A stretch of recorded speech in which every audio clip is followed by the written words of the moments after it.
Hey, good to see everyone. Uh, we have a visitor. Lee has joined us from the Hudson Valley, somewhere in New York, with icicles outside. So we're going to begin as usual with a couple of prayers and then some sitting meditation. So we're going to take refuge and generate bodhicitta. Sangye churang soki chognam la jangchu badu dagni kyapsu chi. Dagi chunyen gi pe sognam gi drola penchi sange drupar sho. I go for refuge until I'm enlightened to the Buddha, the Dharma, and the Supreme Assembly. That means the Arya Bodhisattvas. Through the collections of merit and wisdom that I create today through listening to the Dharma, may I become a Buddha in order to benefit migrating beings. Sangye churang soke chognam la jangchu badu dagni kyapsu chi dagi chunyen gi pe sognam gi trola penche sangye drupa sho. And then a short mandala offering to accumulate merit to be successful and also to request the teachings. By offering this ground, anointed with perfume and strewn with flowers, adorned with Mount Meru, the four continents, the sun and the moon, visualized as a Buddha realm, may all migrators enjoy a pure realm. O holy and perfect Lama, from the clouds of compassion that form in the skies of your Dharmakaya wisdom, please release a rain of vast and profound Dharma, precisely in accordance with the needs of those to be trained. Idam Guru Radna Mandalakam Nirya Tayami. Okay. So with that said, say hello to other ones. Hi, Don and Paul and Louise. Nadine is probably saving her battery because she's forgot to bring her cable. She's at her parents' house. And Snehi's also here. Okay. So, hi, Snehi. So let's begin with a little meditation, try to calm our minds. So we're going to do, as you know, breathing meditation, first of all, that is common to the Theravada, to all of the Buddhist teachings, and is being revived very much in not just in popular culture, mindfulness of the breathing, but in some of the other Buddhist traditions. And then we will go to meditating on the clear light nature of the mind to try to set our motivation. So sit comfortably, place your attention on the breathing. Once you recognize it, hold it with mindfulness, letting go of all other thoughts.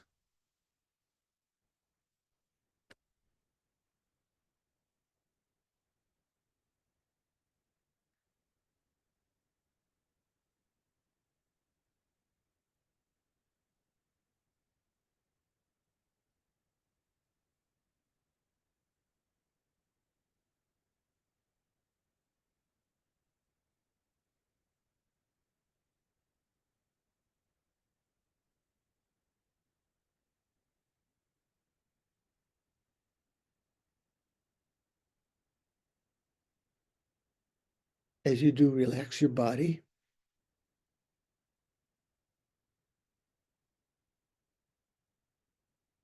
and relax your mind.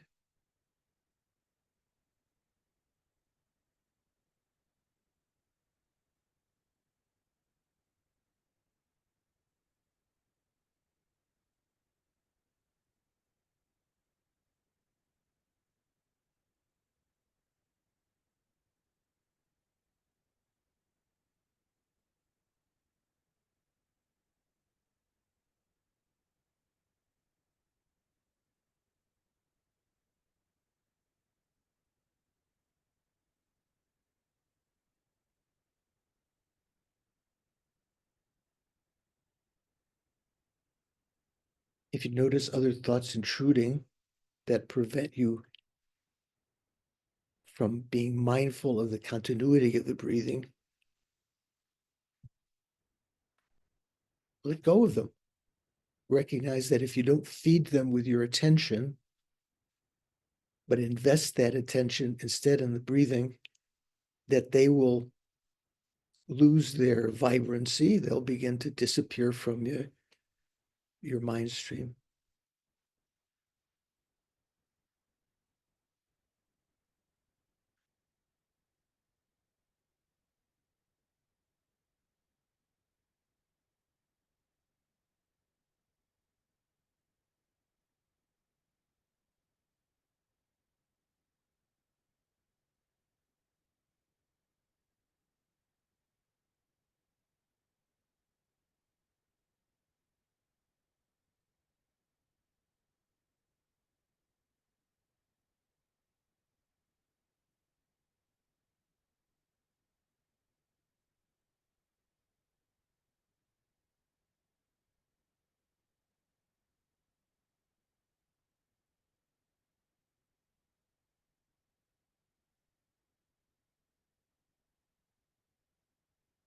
Be aware of when you're breathing in as opposed to breathing out.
Now, if your mind has been somewhat calmed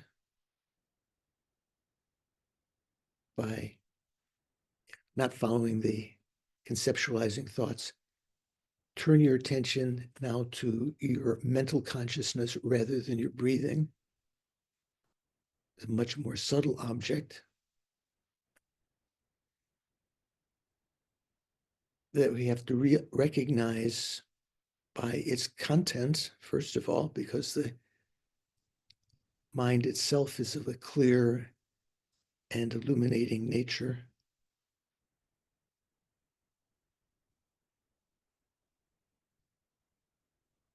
Not your eye consciousness, not your ears,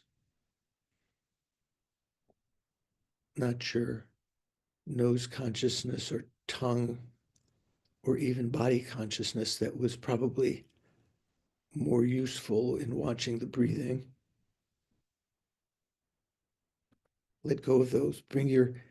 Withdraw your attention to your heart chakra, if you like a turtle withdrawing its limbs into its shell. Withdraw away from your eye consciousness, ear consciousness, and so forth.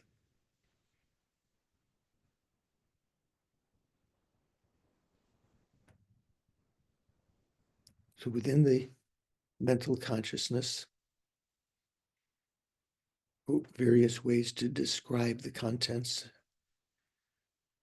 past-oriented thoughts, future-oriented thoughts, memories, plans, present-oriented thoughts, just observations about the present, ruminations, all of that content, sense of oneself identity. all of that content is arising within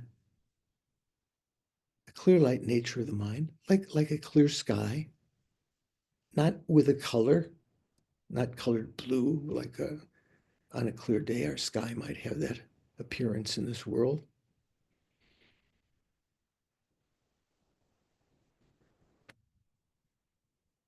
Try to focus on the spaciousness of the mind, that clear light nature of the mind between the thoughts that acts as their substratum, and let go of feeding the various mental content, by focusing on it. If you focus on something, it will remain in your consciousness longer.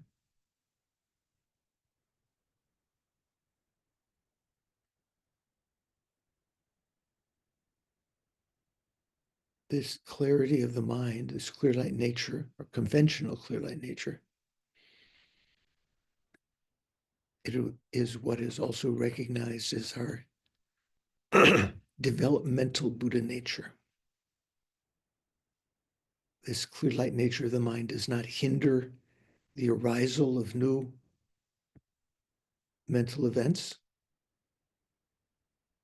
It has no viscosity. It's not like molasses. A fly caught in molasses has difficulty getting out. But once in space, it has no hindrance. Like that, our mental consciousness, all our consciousnesses have that quality. And that means that we can develop all of the positive qualities that we might admire. And we can get rid of all of the faults that we've been burdened with since birth of this lifetime, since beginningless time, our ignorance, our anger, our attachment. They do not stain this clear light nature of the mind. They can be eliminated. We can be left with a mind that realizes, for instance, the ultimate nature of reality, while motivated by the compassion and bodhicitta.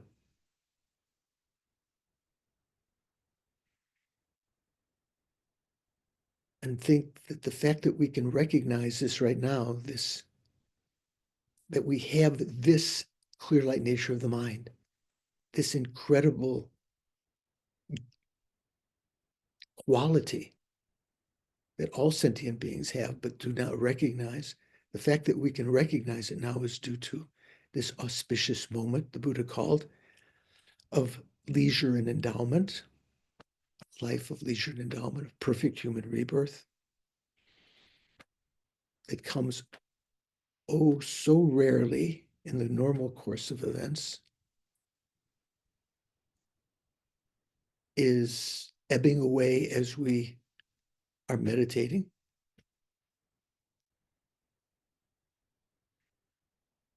And is quickly lost when the time of this life finishes.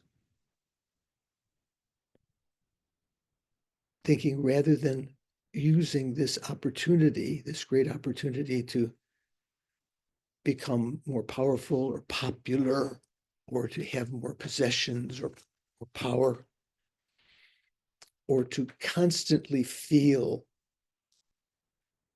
pleasant feelings in this life alone, samsaric feelings of pleasure, and avoiding any kind of displeasure, unpleasant feelings.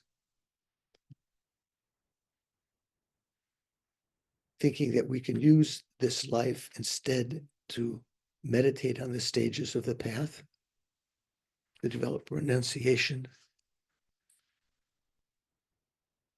compassion that leads to bodhicitta, the mind seeking enlightenment for the sake of all our fellow sentient beings, and the right view of emptiness, that is the sword that can cut through all of the hindrances along the way. That can eliminate our laziness, our, all of our delusions. All sentient beings, especially in this southern continent of Jambudvipa right now, many of them are emboldened by thoughts of revenge and anger and resentment and so forth, feeling compassion for them, as they've all been our mothers in numberless lives in the past and have been depthlessly kind. I think I must become enlightened to some degree, fully enlightened, in order to lead them out of suffering into that same everlasting blissful happiness. To achieve enlightenment, we need to accumulate the two collections of merit and wisdom. Merit mainly on the method side, wisdom on the side of intellect and wisdom.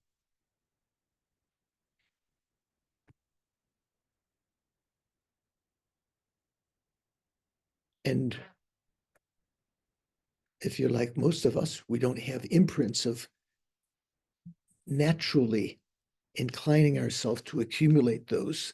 So we have to study the texts about the Bodhisattva's activities, especially here, Nagarjuna's famous text called Fundamental Wisdom that was commenting on the Buddha's Perfection of Wisdom Sutras, especially, explicitly. And his commentator,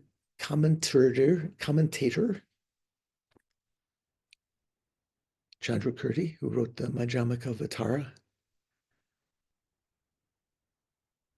that was supplementing or introducing us to that text on wisdom by Nagarjuna and expanding it more about the method side,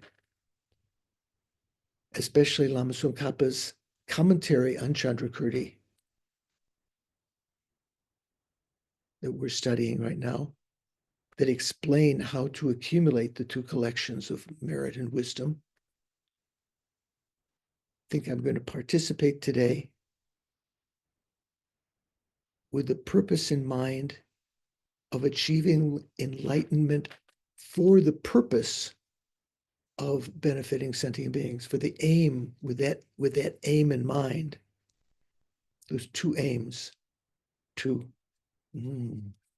aspirations to achieve enlightenment for the benefit of sentient beings. Or you can say it the other way, for the benefit of sentient beings. How can I best help them? I must achieve enlightenment. So I'm going to listen, contemplate, and meditate on the material with that ultimate aim in mind.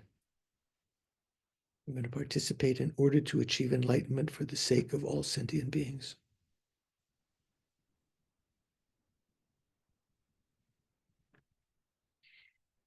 Okay.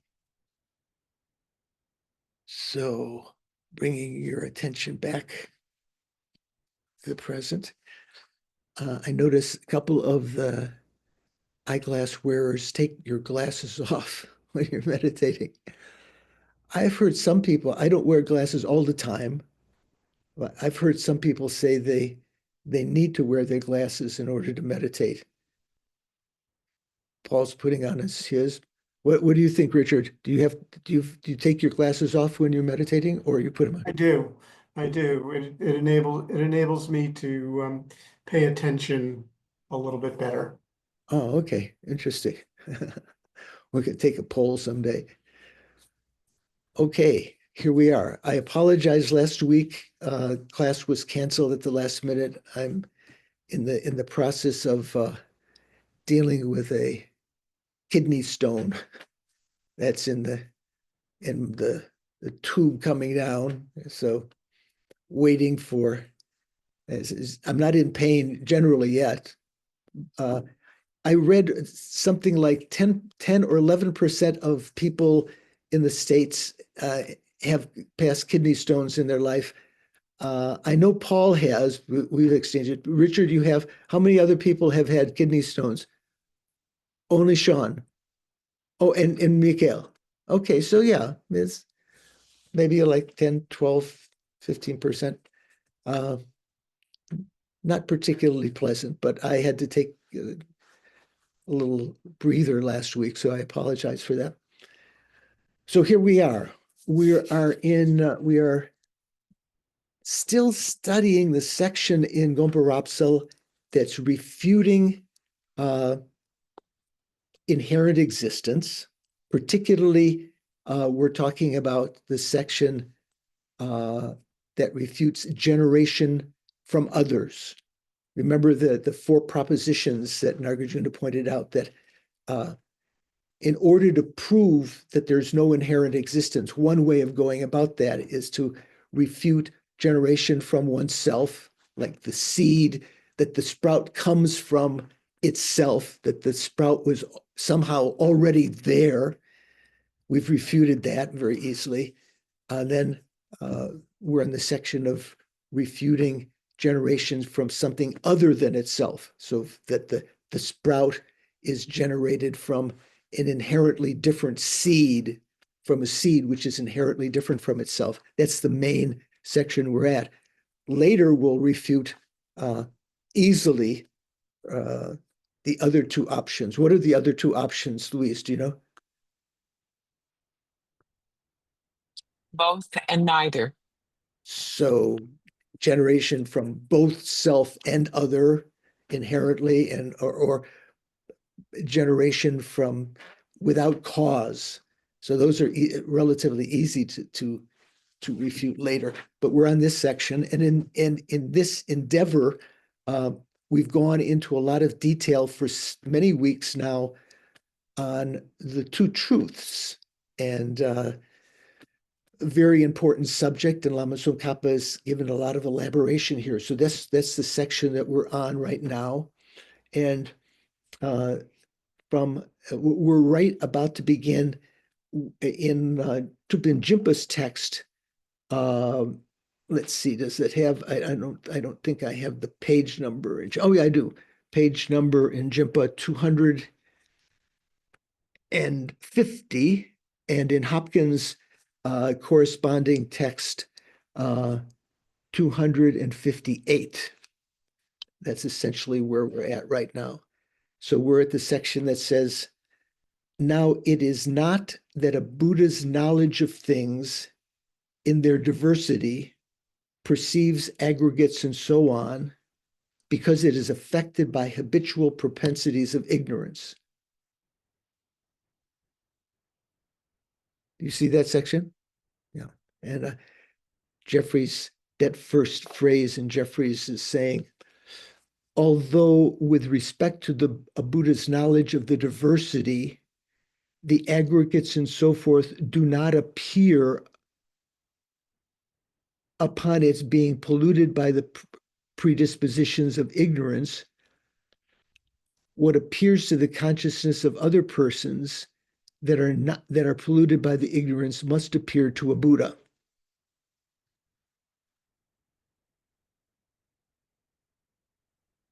Okay. Who can explain that? What do you think, Mikhail? What does that mean?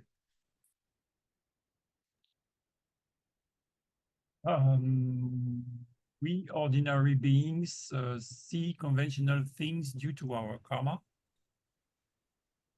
and to being under the sway of ignorance. But Buddhas have none, and so they do not see the diversity just like we do, but they see it by knowing other people's mind. Yeah, that's kind of implicit what's here. So Jimpa's text says, now it is not that a Buddhist knowledge of things in their diversity. So for those, to remind those that are not familiar with this terminology, when it talks about the knowledge of things in their diversity. So generally, there are these two terms, the knowledge of things in their sort of their entity, their nature is called jitawa. What is that in Sanskrit, Paul, the jitawa? Do you remember? Or Mikhail, do you know the Sanskrit? No. And so that's talking about the knowledge of the Buddha that knows the ultimate nature of phenomena. But when you talk about the nature, the mind that knows the various conventional appearances of things in their diversity, there are many diverse things: trees, houses, feelings,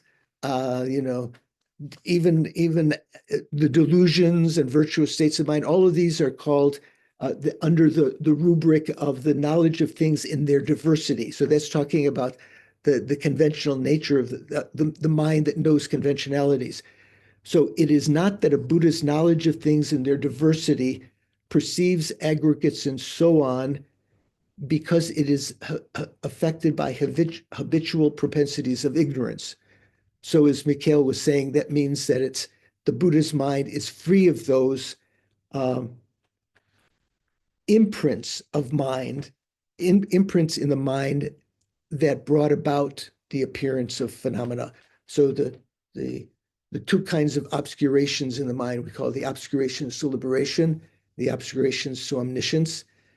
The Buddha's mind is free of the obscurations to omniscience.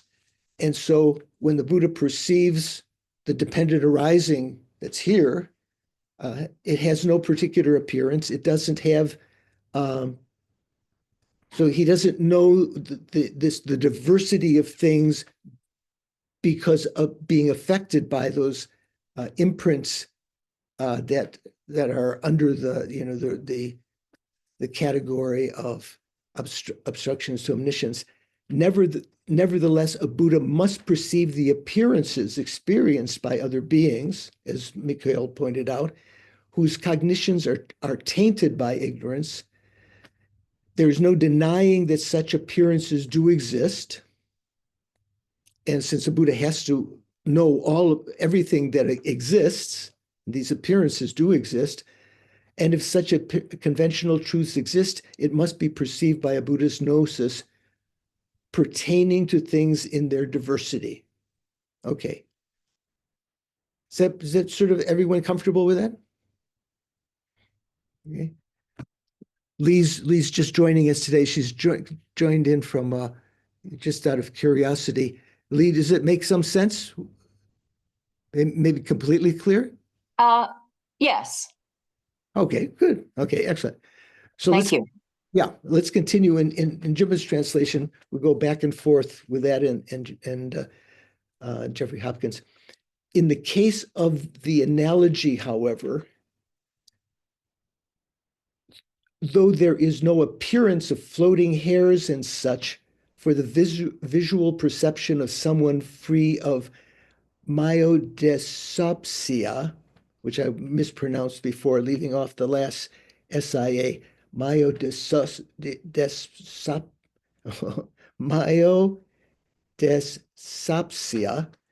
this does not entail that such an appearance does not exist at all. In this respect, it is different from the case of a Buddha. So those who've been following the course know what we're talking about, but Lee, or someone just coming in and say, what? So what is myodesopsia? Do you know, Lee? Do you have any medical training? Well, I believe myo would refer to something having to do with the optical, with the eyes. Right. So the way that something is perceived. Yeah, it's generally what we call floaters. That if you as an infant, you may not have any floaters in the eye and the vitreous fluid of the eye, but as you get older, or if you come down with some particular kind of malady, it can appear that there are things falling down, and as you're eating, you might think, oh, there are hairs falling into my oatmeal, or there are hairs falling into my soup.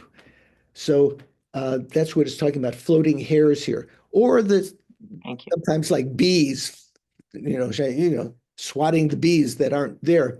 So in the case of someone who is under the influence of this, they have that appearance, but someone with clear sight who's not affected by that can look and say, there's no hairs falling into your oatmeal. There's no bees swarming around your head. So that's the analogy here is this is the Buddha with clear sight would be able to say this. So again, in the case of the analogy, so the analogy of how the is referring to this situation, however, there is no appearance of floating hairs and such for the visual perception of someone free of myodysopsia. This does not entail that such an appearance does not exist at all. So in other words, to the person who's looking at the person who thinks there are bees around their head or that there's hairs falling down, they don't see that, but that doesn't mean that that appearance does not exist. It exists for the person with that disease. In this respect, it is different from the case of a Buddha, excuse me. Okay. Clear, right? I think more or less we've covered this a little bit before.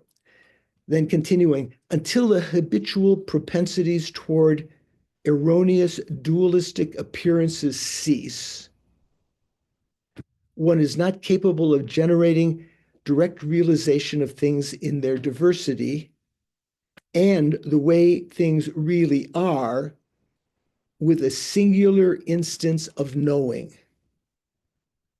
So this is the quality that we've referred to before.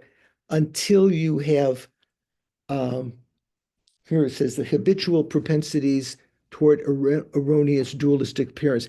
Let me read what Jeffrey translates there. Until the predispositions for mistaken dualistic appearances have been extinguished. So what would be those predispositions? KT, do you know? What predispositions are being talked about here? That would be our afflictive emotions and cognitive obscurations. I have a little cold, sorry. It's fine. Yeah, no, that's fine. Speaking with a very low voice. Our karma and kleshas, I think, would be our I think dualistic appearances that we're viewing the I diversity of phenomena. don't think here the karma or the diversity is talked about. It's talking about until when it says predispositions for mistaken dualistic appearances. So here, dualistic appearances means that phenomena appear to be inherently existent, whereas they are not. And so what are those predispositions that cause that?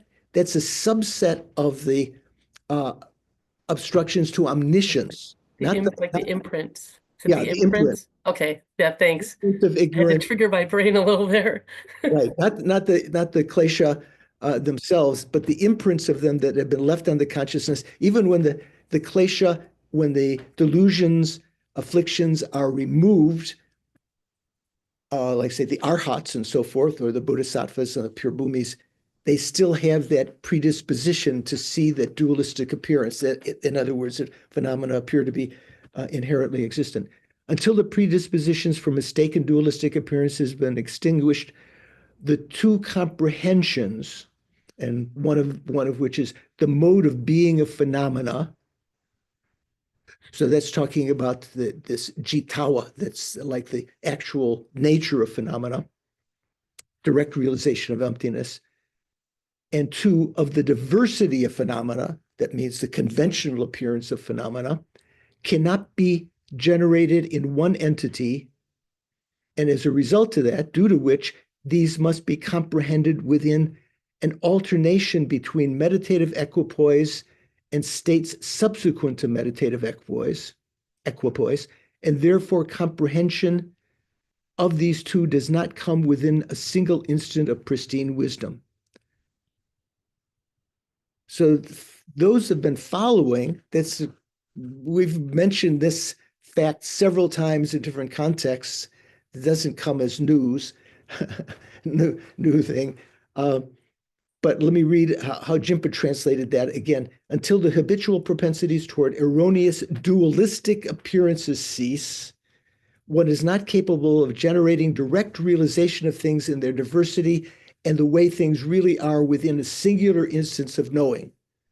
So that means that one instant, one entity of mind can't perceive both conventional appearances and their ultimate nature directly at the same time. We have to realize directly the ultimate nature of phenomena. We have to enter into meditative equipoise on emptiness, in which case we realize that. But at that point, there's no appearance of conventionalities. If we rise from meditative equipoise, conventionalities appear as though they were inherently existent, what's called dualistic appearance. But we don't have a direct realization of emptiness. We may have a remembering consciousness of emptiness. We can say that we've realized emptiness. We have that realization on our continuum, but we don't have a direct realization of emptiness at that time. It's only when one is eliminated all of that category, those imprints of ignorance that cause the dualistic appearance, when you've eliminated the obstructions to omniscience, that you can have simultaneously with one entity of mind that perceives both the conventionalities and the ultimate nature of phenomena. That's pretty clear, right? Anyone have doubt about that? Okay. And Jimpa's his translation continued. He broke up that long phrase into two sentences. Until then, one cognizes the two in alternation, one during meditative equipoise. So that's when you're realizing jitawa, what does he say, the way things really are, and the other during post-meditative states. So post-meditation means when you've risen from that meditative equipoise, then you see the diversity of phenomena. Thus, the knowing of the two things in their diversity and the way things really are within a single instant of wisdom does not occur until you've eliminated that. Paul, what are you thinking? I'm trying to remember, and I think maybe you mentioned this in the past, but I'm drawing a blank on it. The phrase dualistic appearances. I mean, usually, well, in a Chittamatra context, when you would hear dualistic appearances, you would think subject and object being different. I'm just curious how do we get objects not being intrinsically existent or inherently existent from the phrase dual? Why is they using dualistic appearances for this? So one of these kind of phrases is while they are actually empty of inherent existence, they are appearing to be inherently existent. That kind of dualism. So because they are actually, all phenomena are actually empty of inherent existence. That's really true, yet they're appearing to be inherent existent. So that's kind of a dualistic appearance. I think that's kind of one of the senses of that in this context. In other contexts, would mention that I think I've mentioned in other classes, there's several words like this that have several different meanings in different contexts, like substantial existence has different meanings in different contexts. Here, dualistic appearance can mean if you're just meditating on tranquil abiding, calm abiding, shamatha.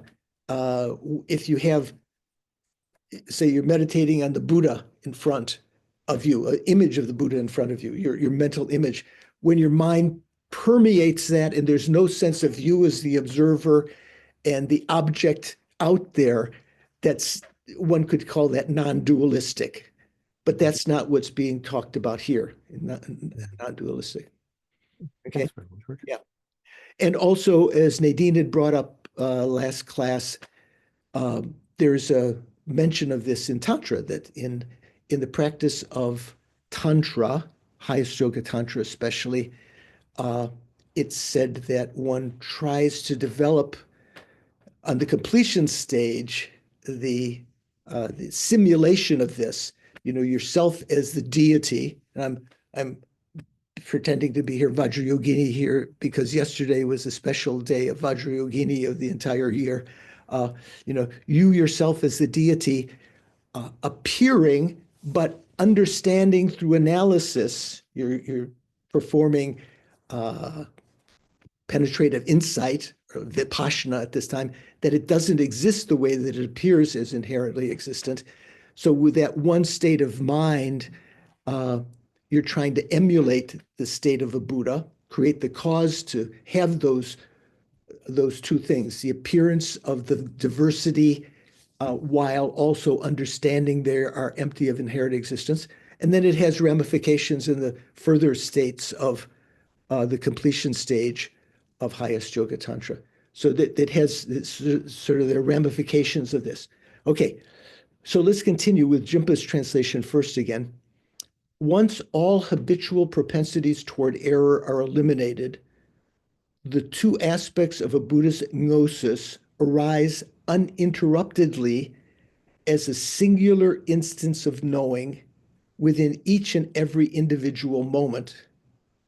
As such, there is no need for a temporal sequence for the direct realization of the two objects of knowledge. The two objects of knowledge. How did Jeffrey translate that? The two types of objects of knowledge. Yeah, so here, when it talks about the two types of objects of knowledge, what's it talking about, Stephen? That would be ultimate truth and obscurational truth. Right. You could put an S on the end. Maybe you hit ultimate truths and conventional truths, because everything, like say the mug has its own ultimate truth, which is in some way is the same as the ultimate truth of my little controller for my fan on my ceiling here, but they're called ultimate truths and conventional truths. So once these imprints in the mind that were imprinted by ignorance are eliminated, the obstructions to omniscience, so in the case of the Buddha, the two aspects of the Buddhist gnosis here is exalted wisdom. It's kind of like, as you've heard many times, the difference between prajna and jnana, the two kinds of wisdom. So the Buddha's gnosis has two aspects, one that knows the diversity and one that knows the way things are, the ultimate nature of things. So the two aspects of the Buddhist gnosis arise uninterruptedly, continually, as a singular instance of knowing within each and every moment. So always the Buddha's mind has these two aspects appearing, knowing them both. As such, there's no need for a temporal sequence. There's no need for an alternation between the direct realization of the two objects of knowledge that are being talked about here. Clear? Hi, Rachel. Good to see you. Any questions? Hey, Luis, what do you think? Could the temporal sequence also refer to past, present, and future? All moments of time being one, and not just alternating between, Well, to read what Jimpa said, as such, there's no need for a temporal sequence for the direct realization of the two objects of knowledge. So for us, we have, even if we had direct realization of emptiness and meditative equipoise, or for the arhats, in that state, they can only perceive directly, they can only perceive emptiness directly when they're in meditative equipoise. And then when they're in post-meditation, that means when they've arisen from that meditative equipoise, they see conventionalities. That is what's being talked about here as the alternation or the sequence. Okay. So let's continue. Jimpa's text. Therefore, the following statement contains no contradiction. And that statement is, even with a single instance of knowing, even within a single instance of knowing, he pervades the entire field of knowledge. Or as Jeffrey translates, for this reason, our presentation does not contradict the statement. So the statement is, a single instant of exalted knowledge, or gnosis, pervades the entire circle of objects of knowledge. Jeppa says the entire field of knowledge. And the Tibetan actually says, Kempe Kechik Gi Kyang, Sheje Kilkor Kun Kyap Chen. It pervades the mandala, the entirety of all of the things to be known. And Jimpa's note 459 says, this is quoting from the famous text by Gyanagarbha. Do you remember, Shankar, who Gyanagarbha was? I think the short answer is no. Okay, okay. Mikhail may. No? Oh, well, Don will know then. Who is Gyanagarbha, Don? Do you remember? Which school of what tenet school was he proponent of? I'm not sure, George. Maybe the Sautranticus. Yeah, he was Svatantrika. So, in other words, Majjhimaka, certainly not the lower tenets of Vaibhashika or Sautrantika, and not Chittamatra, but one of the Svatantrikas that wrote a text called Differentiation of the Two Truths. I can't remember how else we translate that. So this is a quote from that. So even one instant of knowing, so the omniscient mind, pervades the entire field of knowledge, so the entirety of the objects to be known. This feature, continuing in Jimpa's translation, we're reading Lama Tsongkhapa's commentary, right? This feature that the two dimensions of gnosis, which are identical in nature, so they're in one nature, one mind has these two, as Jimpa says, these two dimensions of knowing. So Hopkins says that although the two pristine wisdoms are one entity, there's not even the slightest contradiction in there coming to be two different modes of knowledge in relation to the two types of object is an attribute solely of the Buddha, a supramundane victor. Or as Jimpa says, this feature that the two dimensions of gnosis, which are identical in nature, have not the slightest contradiction in knowing the two objects simultaneously, appears to be a characteristic unique to the Buddhas. Okay. Clear, right? Or is it the Buddhists?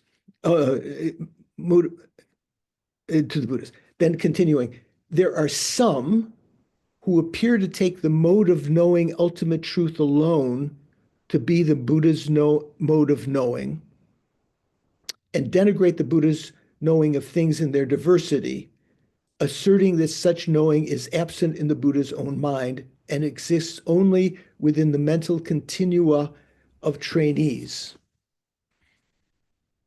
I changed continuum to continua, plural. Should that be right, or is it continuum? I like to dabble in the grammar, but I may not be right sometime. As Geshe Zopa used to say when he was talking about his English, he said, you have to check my English. You have to check my grammar. So anyway, what is this talking about? There are some who appear to take the mode of knowing of ultimate truth alone to be the Buddha's mode of knowing. Snehi, what does that mean? What is this talking about? And denigrate the Buddha's knowing of things in their diversity. What does that mean? What kind of people are these? I'm not sure, Venerable George. So not to say that he's not indicating here any particular people, but what would those people's view be? What is he talking about? Well, isn't it that the Buddha, some people think the Buddha only knows emptiness, ultimate truth. Well, he's even when we say emptiness, ultimate truth alone, and that the Buddha does not know at all the diversity of phenomena, trees and houses and cars and persons and stars and so forth, that those appearances only exist within the mental continua of people who are yet to be trained, that are still not yet Buddha. You know, even 10th level bodhisattvas, the diversity of phenomena appear. So there's some people who think like that the Buddha only knows emptiness, but that's not from Nagarjunas, Chandrakirti, Aryadevas, all of the great pundits of the Madhyamaka. They say that's not the key, that's not correct. Okay. Some, so that's one set of people. It's not saying who it is. Maybe that's Dolpopa. I'm not sure. In the later part of the text that we're using for Jeffrey Hopkins' translation of this section of the Two Truths, right after he finishes his section on the Two Truths, he gives an explanation of Dolpopa, the famous Buddhist practitioner. I think that might be Dolpopa's position. I'm not sure. Then continuing, some appear to claim that even the gnosis, knowing the way things really are, so that would be the wisdom that realizes the ultimate nature of phenomena, that is absent in the Buddha's mind. The Buddha doesn't have that gnosis, thus denigrating both aspects of the Buddhist gnosis.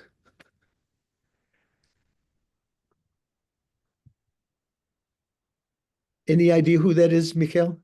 Have you? I'm not sure myself. There are all these different. What would the Buddha know if he doesn't know anything? Yeah. There are some, how does it start there? Some appear to claim that even the gnosis, knowing the way things really are, that means the ultimate nature of phenomena, some appear to claim that even the gnosis, that's singular, knowing the way things are really, the way things really are, is absent in the Buddha's mind. Okay, great. Thus denigrating both aspects of the Buddhist gnosis. I will address some of the remaining related points below in the section on the resultant ground. So right now, we're kind of laying some imprints. So when we finish the sixth bhumi, we're still on in Gompa Rapsel commenting on Madhyamaka on the sixth bhumi, right? The perfection of wisdom. Then there'll be a section on the seventh bhumi, the eighth bhumi, the ninth and the 10th. And then a section on the resultant grounds, or the resultant ground, which means, what is the resultant ground here, Katie? Well, that would be no more learning or Buddhahood. Right. We're off the boomies. We graduated. Right. Sort of like, even some people even give it another bhumi name, 11th bhumi or 13th bhumi or something like that. But right, it's omniscience or no more learning, right? So sorry, Go ahead, go. someone's saying something I didn't catch. I was just going to say, is the person they're referring to that denigrates both the people that think that the mind just kind of gets snuffed out? That may be referred to, but I think there's some even in the Madhyamaka or let's say Mahayana, other variants who think that the Buddha doesn't know anything. at that point. There's no gnosis. Okay. So what Lama Tsongkhapa is saying here is that some of these questions he will address when we get to the resultant ground. And I remember Geshe Zopa, when he was teaching this, he said, we're leaving some imprints now for that. That'll be more easily understood when we get to the resultant ground by the foundation we're laying now. Also in the coming paragraphs here, some of the other points will be more expanded upon when we get to the resultant ground. Okay. Okay, Karen? Also, the part where it was talking about the entire field of knowledge or circle of knowledge, is that not a bad way to describe that? Because that sounds like it has a boundary. That's a bad way. Jnana Garba was that. Yeah. No, that's quoting Jnana Garba. I think this is legitimate. And we say that, so in Tibetan, we say Kilkor, but the mandala, I'm not sure if in the Sanskrit of that it was actually, let me see if I have the Sanskrit of that here. Ganagarba's quote. No, I don't have the Sanskrit. I'm not sure if it's actually mandala or if there's another word that means the entirety. So when we talk about the mandala of a deity, a mandala of a deity is all of the things that it perceives. So that includes not just like, say, when you're thinking of in Tantra, the celestial mansion or the environs outside, but the sort of entirety. So I think that's legitimate. That's a legitimate way to say that, but what we're thinking about. Okay, so next is a sentence that I have in my electronic text here on my iPad. I've colored a different color because I wanted to warn Doris and Stephen, who don't like double negatives, that this can be at first, like, wait a second. So in Jimba's translation, he now poses a question. In Tibetan, there'll be usually these kinds of things, sometimes they're called quam. So it begins with gelte.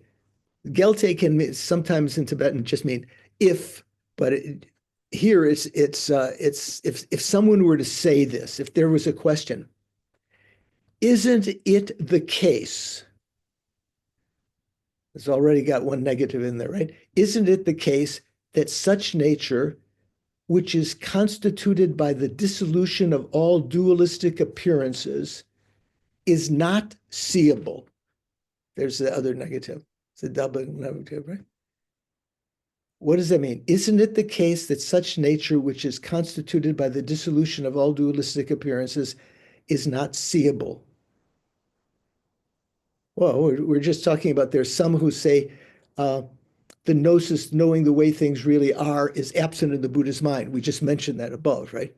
So the question is, isn't it the case that such nature, which is constituted by the dissolution of all dualist appearances, is not seeable? So how is it the Buddha sees such ultimate truth? Or as Hopkins translates that on page 259 in his text, if you're following along also in his text, let's see, 259. So he says, objection. He translates the gelte in that section there. Is it at the beginning of the phrase there's gelte, at the end there's shena. So in other words, you have to see the whole sentence. Shena at the means if it's thought, and then gelte at the beginning means if. So it's kind of like here he translates it as objection. Would a nature with such an aspect of the vanishing of dualistic appearances not be unseen? That's maybe more problematic. Jimpas maybe makes it a little more, when they're so close to that, not be unseen. Would it not be unseen? Therefore, how do the Buddhas perceive them? The Jinpa translate in Tibetan it says Tongwa meba mayinam. Tongwa meba is a negative particle. Mayinam is kind of like interrogative, so isn't it? So Jinpa translates that as is not seeable, and Hopkins translates it, would it not be unseen? So what does that mean? That means, isn't it the case that in such a nature, that such nature means the ultimate nature of phenomena, what kind of nature? That's constituted by the dissolution of all dualistic appearances. So that means you're only perceiving emptiness. Isn't that not unseeable? Is it unseeable? It's kind of pushing. Isn't it unseeable? You can't see that. Why? So how is it that the Buddha sees such ultimate truth? Making sense? What's being said here? Rachel, following? So the reply, answer. Venerable. Yeah, go on. Sorry, Venerable. Yeah, Okay, go. no, I am not seeing this. So, Okay. when he's the nature that we're talking about, isn't it the case that such a nature? So that nature we're talking about is ultimate truth, not the gnosis, correct? Right. It's talking about the object of the gnosis. Object of the gnosis. I see. Got it. Okay, I understand now. Thank you. So there's the subject, the gnosis, and that which it is knowing. If you excuse me, G-N-O-W. So our word to know comes from, I think etymology comes from the word gnosis or some derivative of that. Okay, so the reply is, since all dualistic appearances have ceased within the perspective of seeing suchness, that's true for everyone. Anyone who sees suchness directly, all dualistic appearances have ceased. It is true that suchness is not seen in a dualistic manner. Because there's no dualistic appearances. The mind is merged with emptiness. It is not seen to be inherently existent. That's the main meaning here of dualistic appearance. It doesn't, the appearance of emptiness doesn't appear to be inherently existent. One could imagine, say, for instance, on the path of preparation, Richard, when you have not realized emptiness directly yet, you can have a correct realization of emptiness via a mental image, right? So in that case, is emptiness seen in a dualistic manner?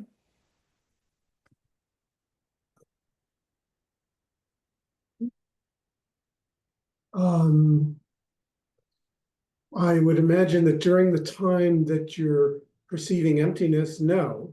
And when you're perceiving when you're not perceiving emptiness, then yeah, there's a dualism to it. You know, there's a sense of a subject and an object. So on the path of preparation, when you have a union of tranquil abiding and meditative, tranquil abiding and penetrative insight, the mind can be merged with the object. That is, say, for instance, a mental image doesn't appear to be different than the subject mind. Right. Yet, it is dualistic in this more Prasangika point of view because it's still appearing to be inherently existent. Okay.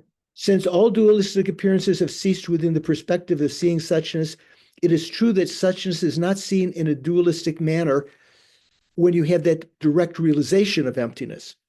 Nonetheless, okay, so this is a situation. So this is talking about a direct realization of emptiness. If it's a conceptual realization of emptiness, there's still going to be a dualistic appearance there. Nonetheless, we do speak of seeing suchness in a manner of non-seeing.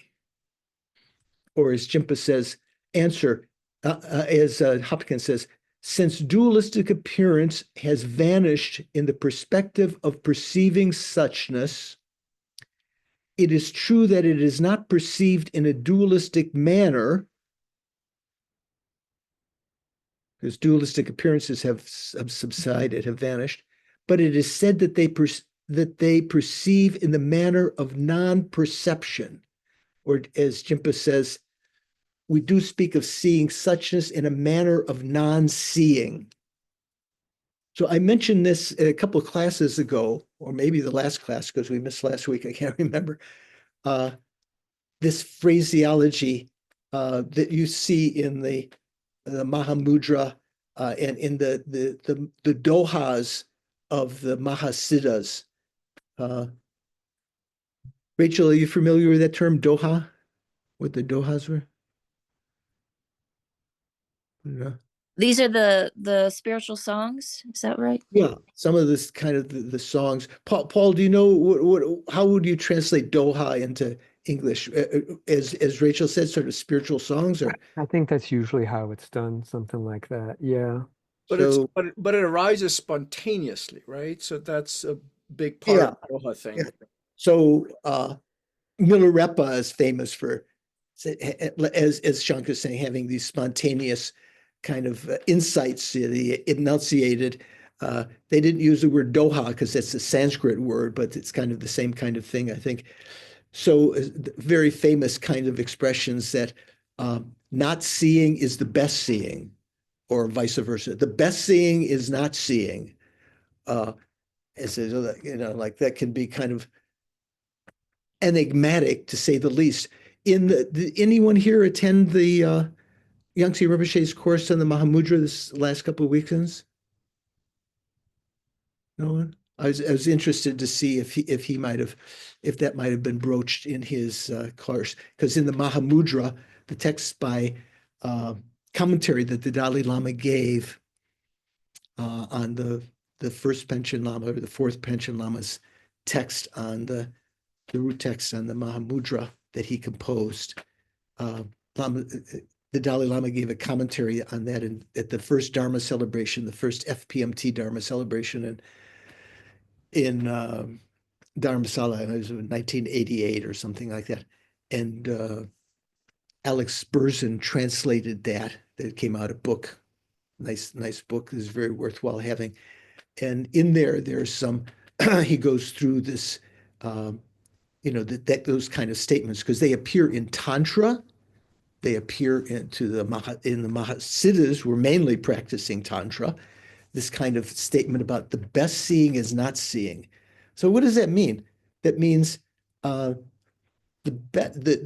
ultimate seeing, the correct seeing, is one in which you don't see the diversity of phenomena. Then, although you've referred to them, say you have to refer to the diversity of phenomena to understand their emptiness, right? Can you have emptiness? Who can I ask? Anna, can you have an emptiness without having the emptiness of something? Can you just talk about emptiness itself? Oh, you're getting some hints from Snehi. She's no, don't look at their heads. I think you can have the emptiness of something. Can you have the emptiness of something? Can you just have emptiness without saying the emptiness of something? Yes. Oh, okay. What can you have? Many things can be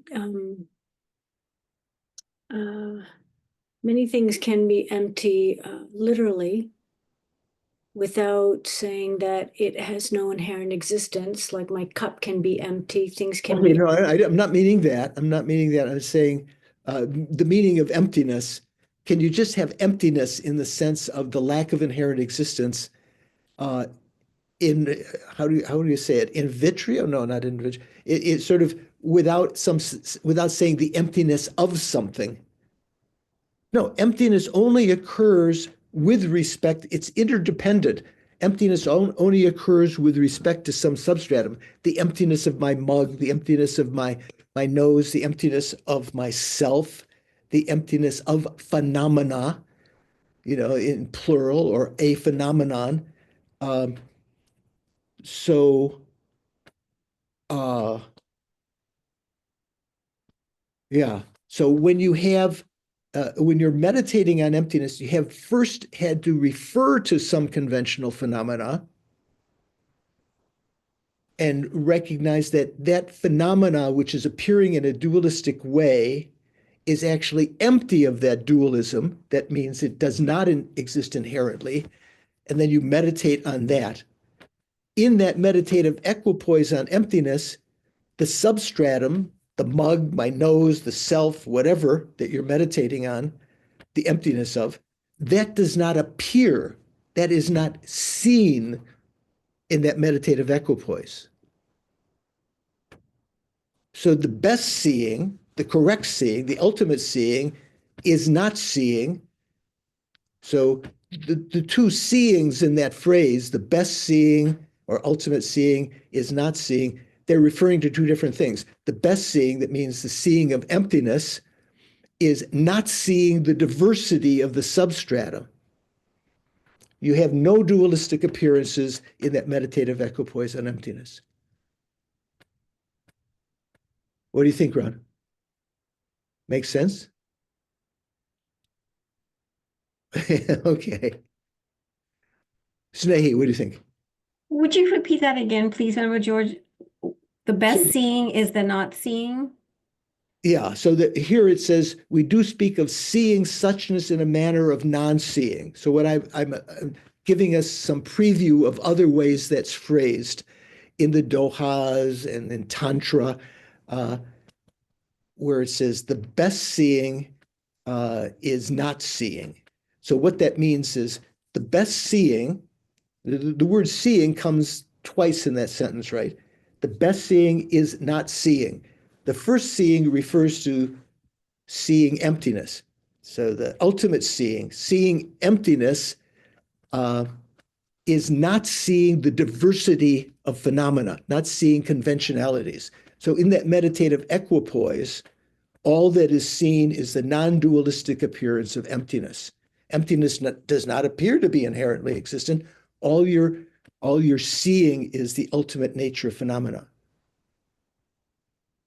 What do you think? Paul, does that sound familiar? Snehi, what do you think? You still had another question. No, that was really clear, but I know I've asked this many times, but I'm still get so confused about this idea of seeing emptiness, seeing an absence. It just does not compute in my head. Right. So, so for instance, if we talk about space, which is the analogy that's coming up. So space, generally you could say, like if you talk about the space Department of Space now, I think Trump created some Space Force or something like that, right? I can't remember what it's called.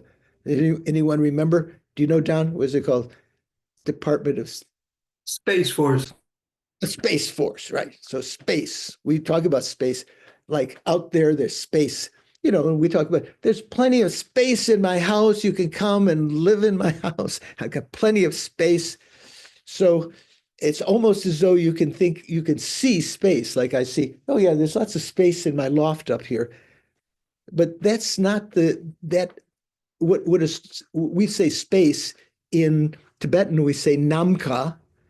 And in Sanskrit, what is it? Akasha, Paul? Akasha, like Akasha Garbha, like one of the bodhisattvas, Akasha Garbha, matrix of space or something.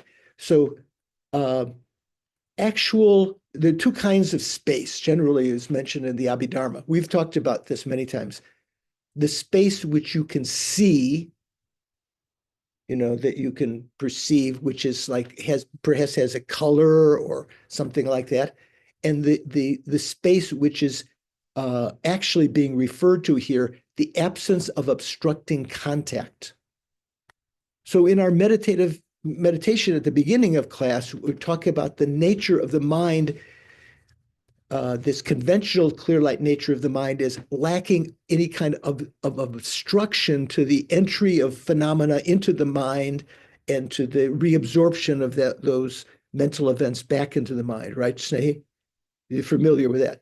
So that's similar to space, this kind of like a space-like quality, even on the conventional level. When we talk about the conventional level, it's just a lack of obstruction. When we talk about the ultimate nature of the mind, it's empty of inherent existence. But okay, so getting back to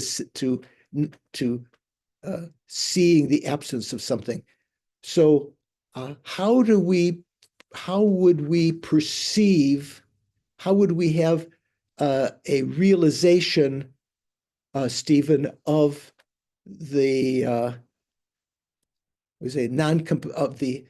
of the uncompounded space? So when we say compounded space and uncompounded space, compounded space means the impermanent space which you can see, and the uncompounded space is the lack of obstructive contact. How would you have a direct perception of that?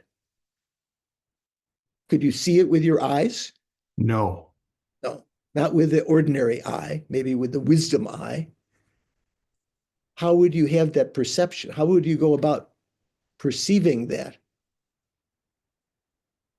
It's an object of knowledge, and it's not even emptiness. It must be something that is, you can meditate on, but you'd have to use because it's a hidden object, not deeply hidden, but hidden object. You'd have to use inference, yeah. You have to use inference, you have to use logic. It could you say it's just through your consciousness, through your pure consciousness? Yeah, you have to use consciousness to just your mental consciousness, right? Thank you, right? You're not using your 5 outer senses, gross senses. It has to be something. Well, you can infer. Say, for instance, you can infer the absence of obstructing contact by going like this. Oh, maybe there's some glass pillar in front of me. Let me just check. Oh no, there's space here. But are you actually, with your hand, are you perceiving space? Well, you're perceiving the lack of any obstruction. You're not feeling anything with your hand. Yeah, you're not feeling anything with your hand, and your mind can infer that there's no obstructive contact there. Just as Lee is saying, your hand is not feeling the space. It's just knowing that there's no contact, no obstruction there. Okay, so anyway, that's kind of like this sense, Snehi, of knowing something that is a hidden object, say emptiness, the lack of inherent existence. It's a non-affirming negation, right? You're not affirming anything in its place. You say there's no inherent existence. You have to know that through some kind of logical process, through inference. Let that marinate a little bit. Let's continue on here. Yeah, Anna. Well, if you want to ask about a break, let me just finish this a little bit more here. Thank you. So, Jimpa said, reply, since all dualistic appearances have ceased within the perspective of seeing suchness, it is true that suchness is not seen in a dualistic manner. This is referring to direct realization. Nonetheless, we do speak of seeing suchness in a manner of non-seeing. And then he quotes there, his note 461 in Jimpa's text says, this question and its response are adapted from the commentary. Oh, okay. So that he's just talking, that's, oops, how did I get back there? 461. So the commentary meaning from Chandrakirti's commentary. So Jimpa's translation continues. Here is how the statement above suitably responds to the objection raised. So the thing about seeing by not seeing, and the best seeing is not seeing, that will come a little bit later now. We don't have to wait till the resultant ground. That, again, we'll be talking about it there, but just in a couple of paragraphs, it comes up again. So I'll just leave that for the time being.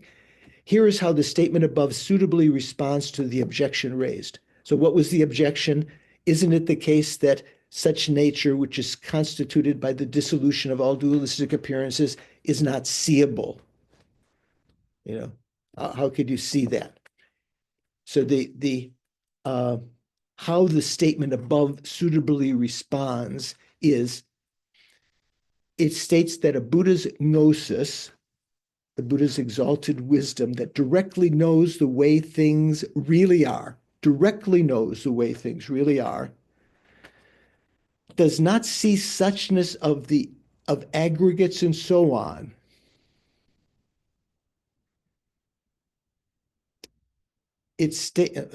Here is how the statement above suitably responds to the objection raised. It states that the Buddha's gnosis that directly knows the way things really are does see the suchness of the aggregates. Did I say does not see? Does see the suchness of the aggregates and so on. Okay, it sees the suchness of them. The fact that the aggregates and so on are not established from the perspective of that seeing is itself the suchness of those phenomena. Don's got a big grin on his face. What do you think, Don? Is that a little bit sort of like, what is it talking about? I'm just trying to grok the double, triple negative, whatever's going on there. Okay. Okay. So the fact that, so it states that the Buddha's gnosis that directly knows the way things really are does see the suchness of the aggregates and so on. That's one statement. It sees suchness, right? What does it see? The suchness of the aggregates and so on means whatever phenomena that you're taking as your substratum to meditate on the emptiness, whether it be the aggregates or the constituents or the entrances or the houses or doors or dogs or horses, whatever, it does see their emptiness. It does see their suchness. The fact that the aggregates and so on are not established from the perspective of that seeing. What does that mean, Mikhail? I find that sentence, that second clause, so clever. I mean, the very fact that these conventional things are not established through this direct perception is the proof that they do not exist inherently. Yeah. You're saying that's, what did you say? You thought that was very clever, clever? very. So we don't. Sorry, very smart. Yeah. Okay, let's read and finish that sentence. I'll finish that sentence and then read how Jeffrey translates it. Are not established from the perspective of that seeing.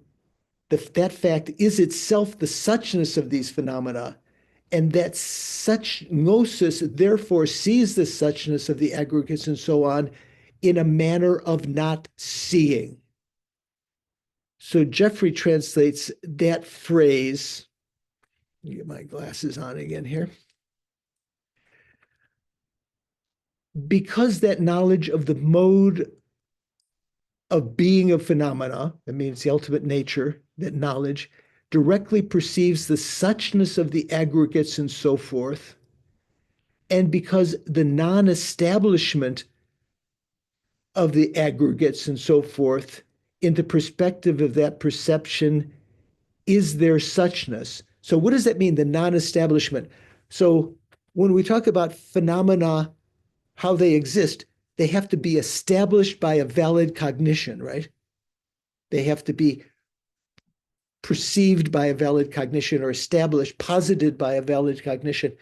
So in the case of the direct realization of emptiness, there is no establishing of those phenomena as being inherently existent, because all that appears is non-inherent existence, right? Emptiness. And Hopkins continues, and because the suchness of the aggregates and so forth must be perceived in the manner of not perceiving them. Okay, so again, we get this thing in the manner, must be perceived in the manner of not perceiving them, or the suchness of the therefore, that gnosis sees the suchness of the aggregates and so on in a manner of not seeing. So it sees the suchness of the aggregates, but does not see the aggregates.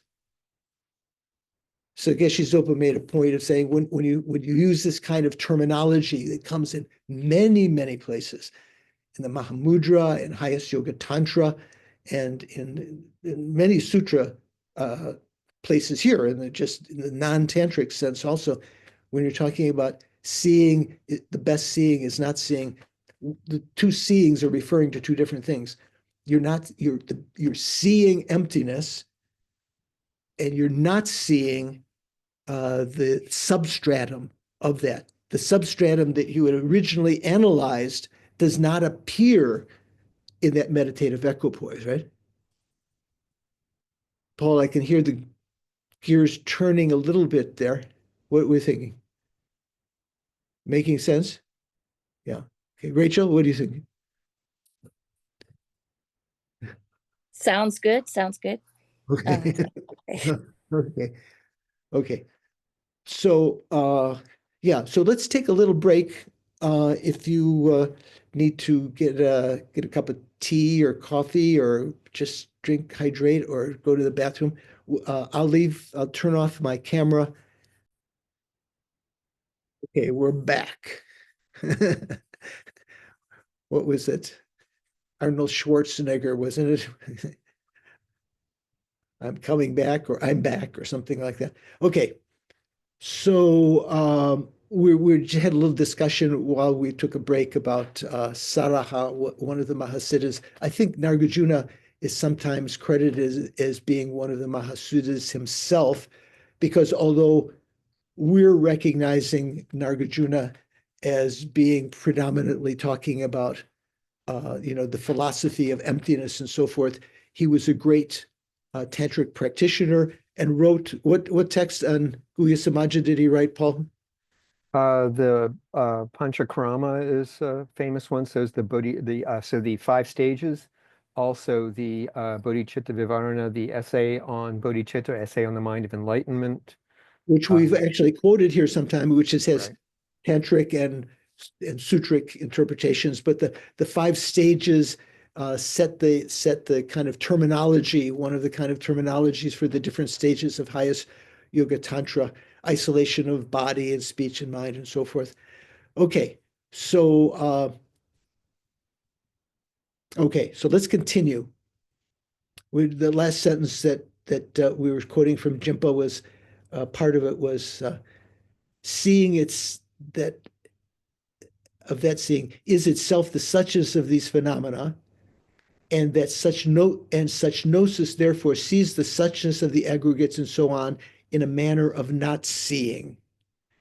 So that sense of it sees the suchness of the aggregates and so on. So it's not talking about only the aggregates, and so on means all of the other phenomena, the 108 phenomena from form to omniscient mind and so forth, in a manner of not seeing.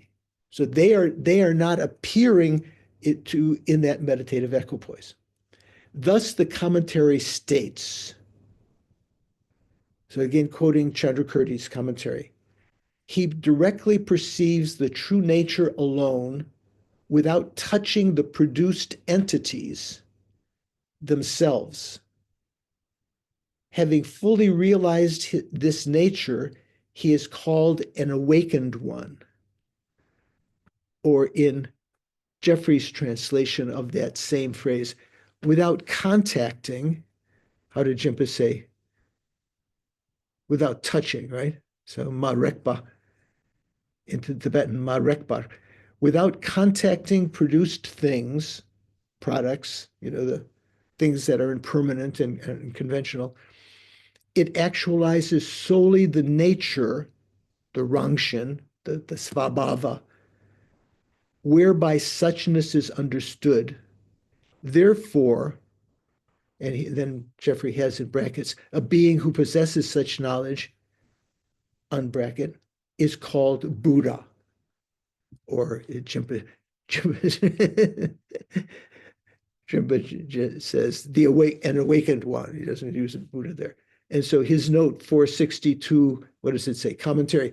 In the second sentence of this citation, Chandrakirti is alluding here to the etymology of the word Buddha, which, as observed above, page 37, in the context of commenting on the salutation verses, connotes one who has realized suchness. Do you remember that from the beginning of the text when we talked about what context did that come up in? Snehi, do you remember, or Mikhail, do you remember? I think so. Yeah, in the very, very beginning, he explained the etymology, saying that the root to awaken can also apply to lotuses and. Right. Well, it was in the context of talking about the hearers and intermediate Buddhas, or and the way that was the commentary meant intermediate realizers of emptiness. That meant the pratika Buddhas, right? So that came up earlier in the text. You can go back and check that from his note there. Okay, so the commentary says that. So that's just the commentary. Now, again, Lama Tsong Khapa is now commenting on that. Here, Chandrakirti, reading Jimpa, here Chandrakirti is saying that a Buddha's gnosis, exalted wisdom, that knows the ultimate truth. So implicit in that, if it's a Buddha's gnosis, that means it knows it's directly, right? Knows it gnoses it. It knows it directly because the Buddha's omniscient mind only has direct perception. It doesn't have any indirect perception. Here, Chandrakirti is saying that a Buddha's gnosis that knows ultimate truth actualizes the ultimate nature of things. It almost sounds like it, if you phrase it that way, it sounds like it brings it about. It's there anyway. The ultimate nature of things actualizes it. That means it comes in the presence of that. It actualizes the ultimate nature of things alone without touching their bases, without coming in contact. It means that they're not appearing. It's not considering them in the perspective of that knowledge. This has the same meaning as the statement that the Buddha's gnosis sees the suchness of the aggregates and so on in a manner of not seeing the aggregates and so on themselves. That has the same meaning. Does that say? Yeah, this has the same meaning. So when it says it doesn't contact them, that's the same as saying without seeing them, without perceiving them, that they're not appearing in that meditative equipoise. Is that comfortable for everyone? Shanka, not comfortable. You got bed bugs.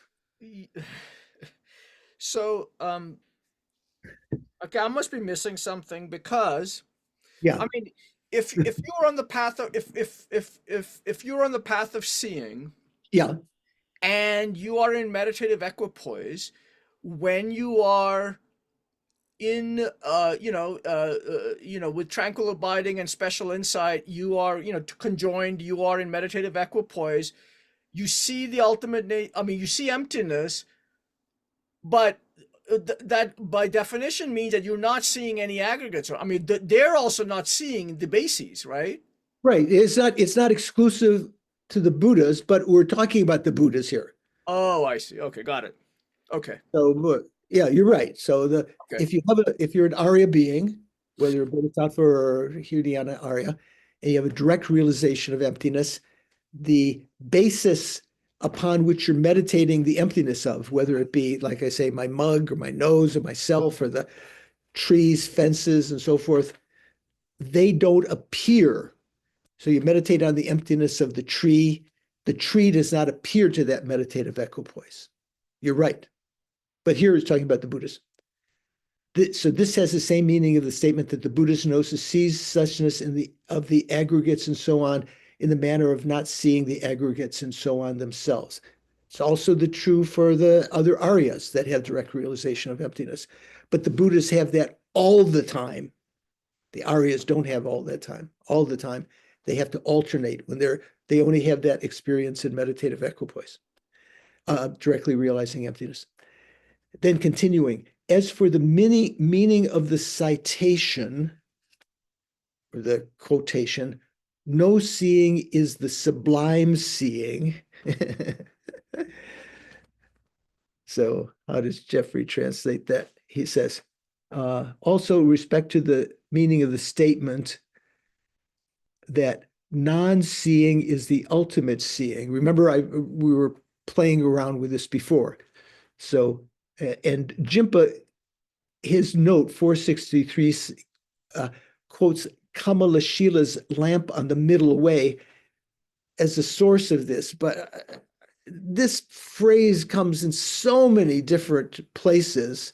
It just happens to be phrased the same way in Kamalashila. I don't really think that's that's so relevant here. But anyway, as for the meaning of the citation, no seeing is the sublime seeing or the best seeing or the ultimate seeing. It is not suggesting that one accepts not seeing anything at all as a form of seeing. Because the Buddha's not seeing anything at all. The Buddha's realizing emptiness, is gnosis realizing emptiness, sees emptiness. Or it doesn't mean see with the eyeball, right? It's figuratively, it sees with the eye of wisdom. When we talk about the wisdom eye and the gnosis, the prajna eye and the jnana eye, the eye of wisdom, the eye of gnosis, that's the eye that's seeing. It is not suggesting that one accepts not seeing anything at all as a form of seeing, right?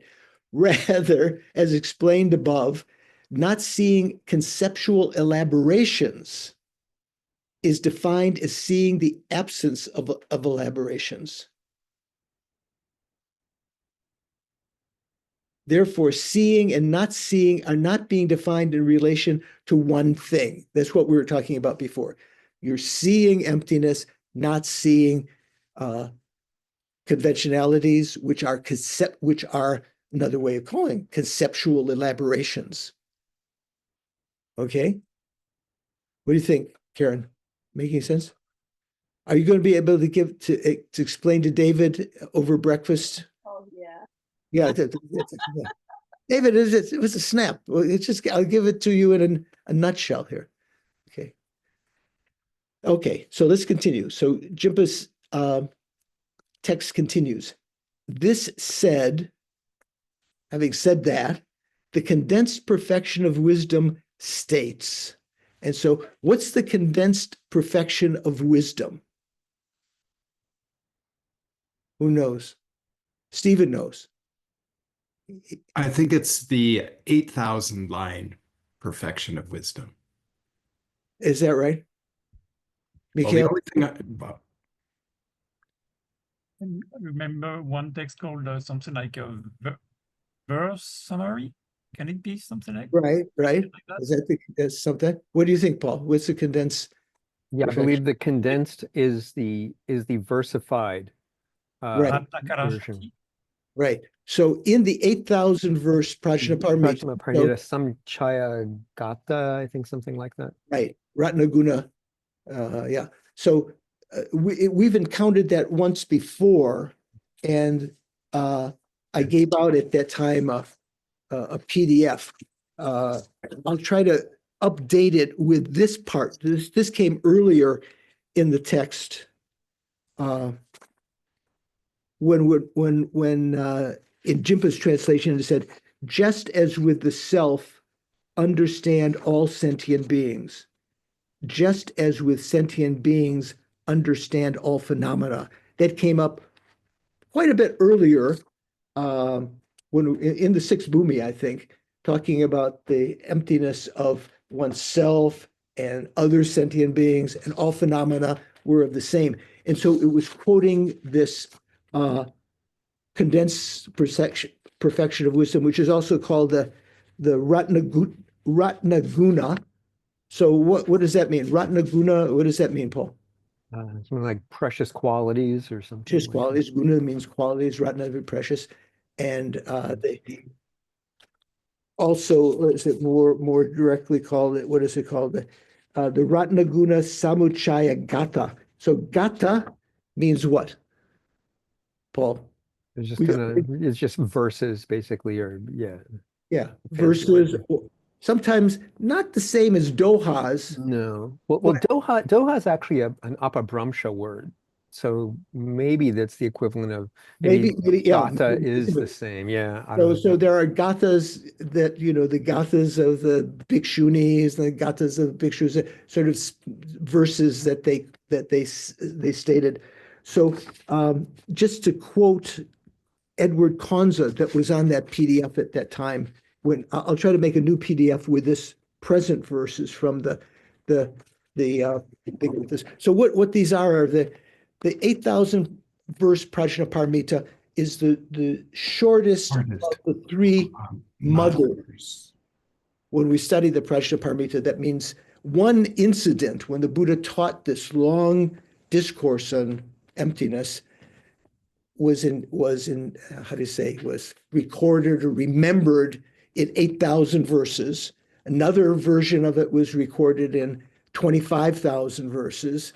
And then another version was recorded in 100,000 verses. So we say the small, the middling, and the large perfection of Wisdom Sutra. They're all talking about the same incident in more and more condensed or expanded versions, right? You follow this, Luis? Have you heard this before? Yeah.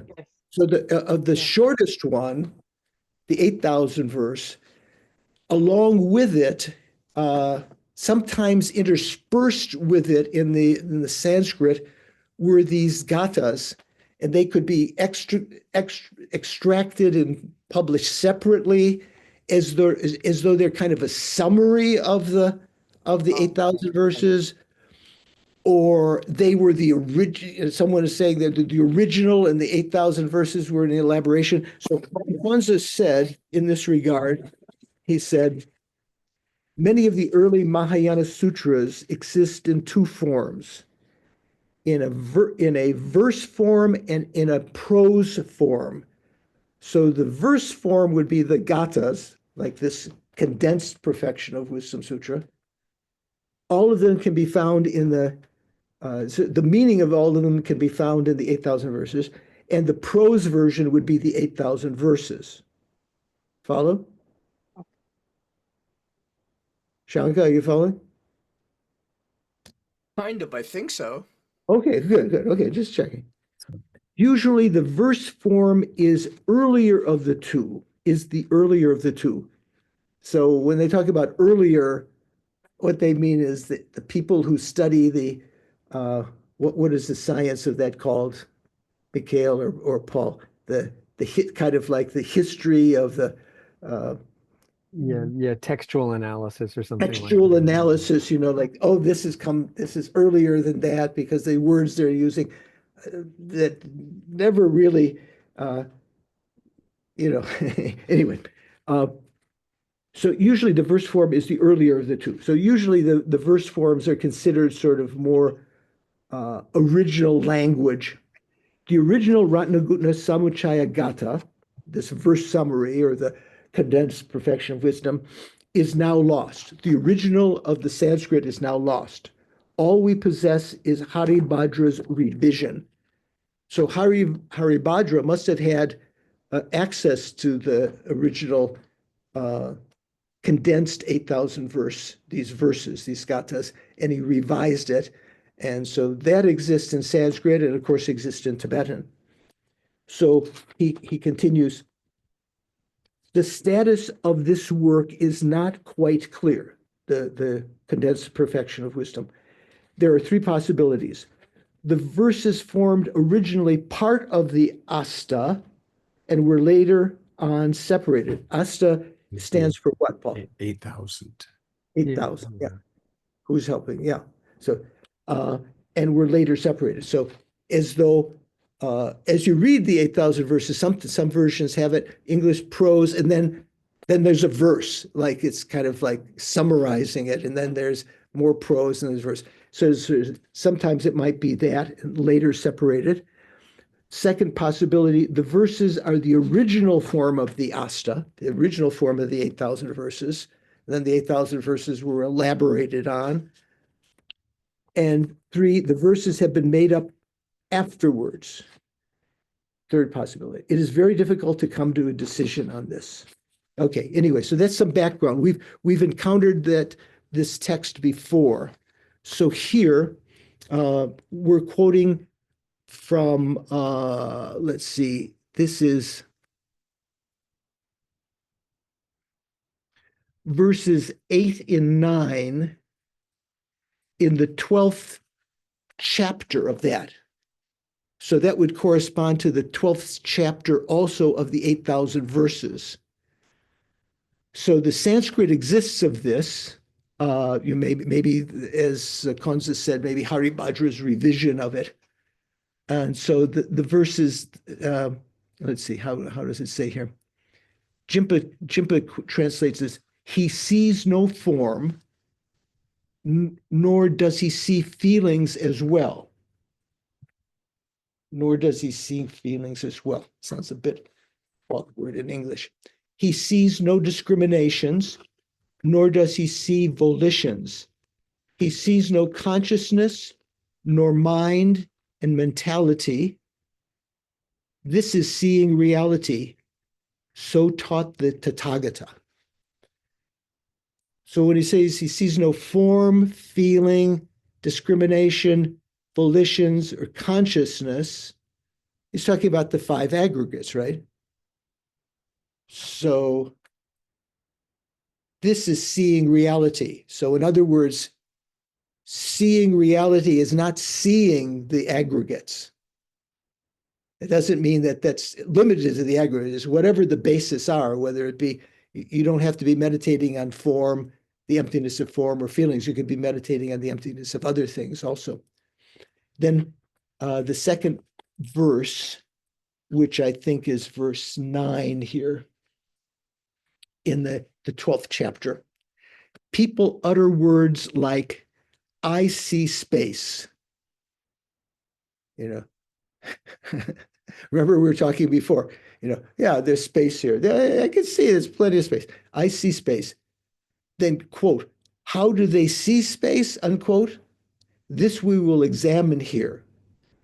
Seeing reality is shown to be likewise by the Tathagata. Such seeing cannot be conveyed by any other analogy. The Tibetan word is pei, which I prefer Jeffrey's translation of an example. So those are the two verses in question here.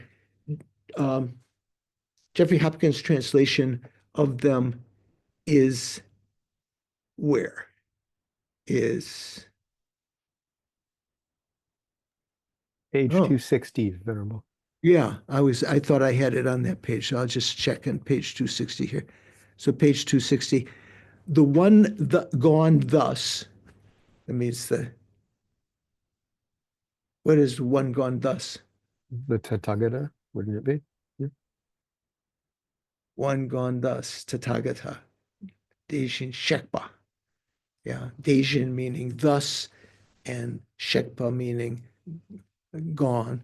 The one gone thus teaches that one who does not see forms, does not see feelings, does not see discriminations, does not see intentions, does not see consciousness, mind, or sentience, sees the Dharma, or in other words, and the Dharma here is understood to meaning reality, the ultimate nature of phenomena. So that means you see ultimate reality when you don't see the substratum of the forms or feelings and so forth. Then the second verse, analyze how space is seen in the expression by sentient beings in words, the way that sentient beings say, space is seen. Analyze how space is seen when sentient beings say, verbally, space is seen. The one gone thus, the Tathagata teaches that seeing the Dharma is also like that. The seeing cannot be expressed by another example. The seeing of emptiness cannot be described or expressed by another example. So what is it saying? It's saying to understand what is meant by the best seeing is not seeing, you have to analyze what is meant when you say space is seen. You don't actually see space, or real estate, you don't experience space, you experience the lack of obstructing contact, and then mentally, when you meditate on that, you're no longer cognizant of the lack of obstructing the lack of contact. You're just mentally meditating on the meaning of space as a non-compounded phenomena. I hope that didn't go, maybe I explained that, said that too fast. Let's see what the commentary now, so this is quoting from the Condensed Perfection of Wisdom, the versified version of the 8,000 verses in the 12th chapter, and verses 8 and 9. In the Sanskrit, also there's a PDF. I'm not sure anyone in the class other than Paul and maybe Mikhail would be interested, but I've extracted from a scholar who did an analysis of the Ratnaguna Samuchaya Gata. That's this condensed perfection of wisdom. His name was Uyama, and maybe if Doris is still awake, if she might post it if you're interested. It's just two Sanskrit verses from page 49 in his analysis, and you can compare it to the Tibetan if you're interested. I think most people in the class, that's you're not going to be interested, but Paul or John or Mikhail or Subhash maybe later might be interested as they're studying Sanskrit also. Okay, so let's read now the commentary to those verses. So these verses were quoted by Chandrakirti. That's why Lama Tsongkhapa is quoting them. Lama Tsongkhapa is not just picking these verses out. Chandrakirti himself used it in this context. So Lama Tsongkhapa says, here what is not seen is stated to be the five aggregates, while what is seen is referred to as reality, which means suchness, which means emptiness, right? So remember when we talked about this, the best seeing is not seeing. What is seen and not seen are two different things. What is seen is reality. What is not seen is the substratum, the five aggregates in this context. Can be other things. It's not limited to the five aggregates. And he continues, this is similar to the statement, quote, he who sees dependent origination sees reality. So this, as Jimpa's note points out, what is it, 466, this is quoting from the Pratitya Samutpada Sutra. So what is that? Do you know Sanskrit, Mikhail? What's the Pratitya Samutpada Sutra? Sutra, dependent origination. Yeah, the sutra that's explaining dependent origination. And we'll come up with that again later when there's an etymology of Pratitya Samutpada, which usually we translate as dependent arising or dependent, co-immersion, immersions. There's different ways people translate. We say dependent arising usually. So there's a similar kind of statement there. The person who sees dependent origination sees reality. So I think you have to understand also there, the seeings are talking about two different things. But anyway, that you can think about that. Then Jimba's text continues, translating Lama Tsongkhapa's commentary in this context. Space means non-compounded space, given here as an analogy or an example, is defined in terms of the mere absence of obstructive property.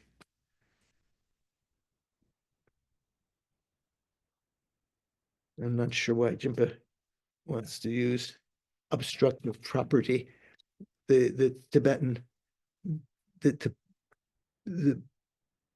where is it? Yeah, the Tibetan is Tokpe Rekcha. So Tokpe Rekcha, what does that mean, Paul? Tokpe Rekcha.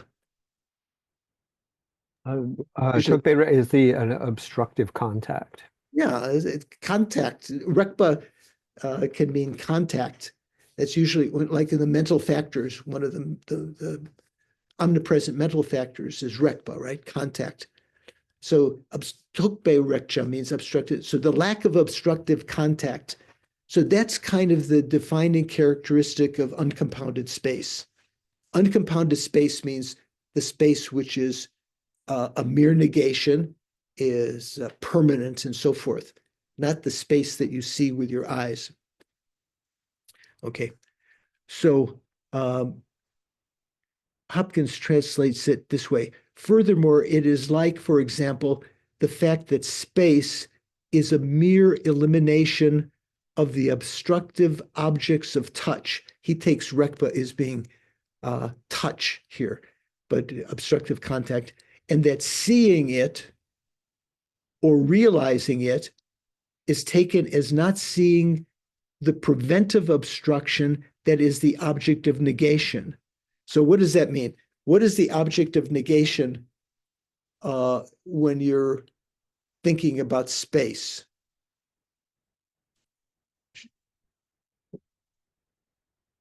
I'm going to call on Stephen because he's nodding, but I'd like to call on Taka, but he's kind of like.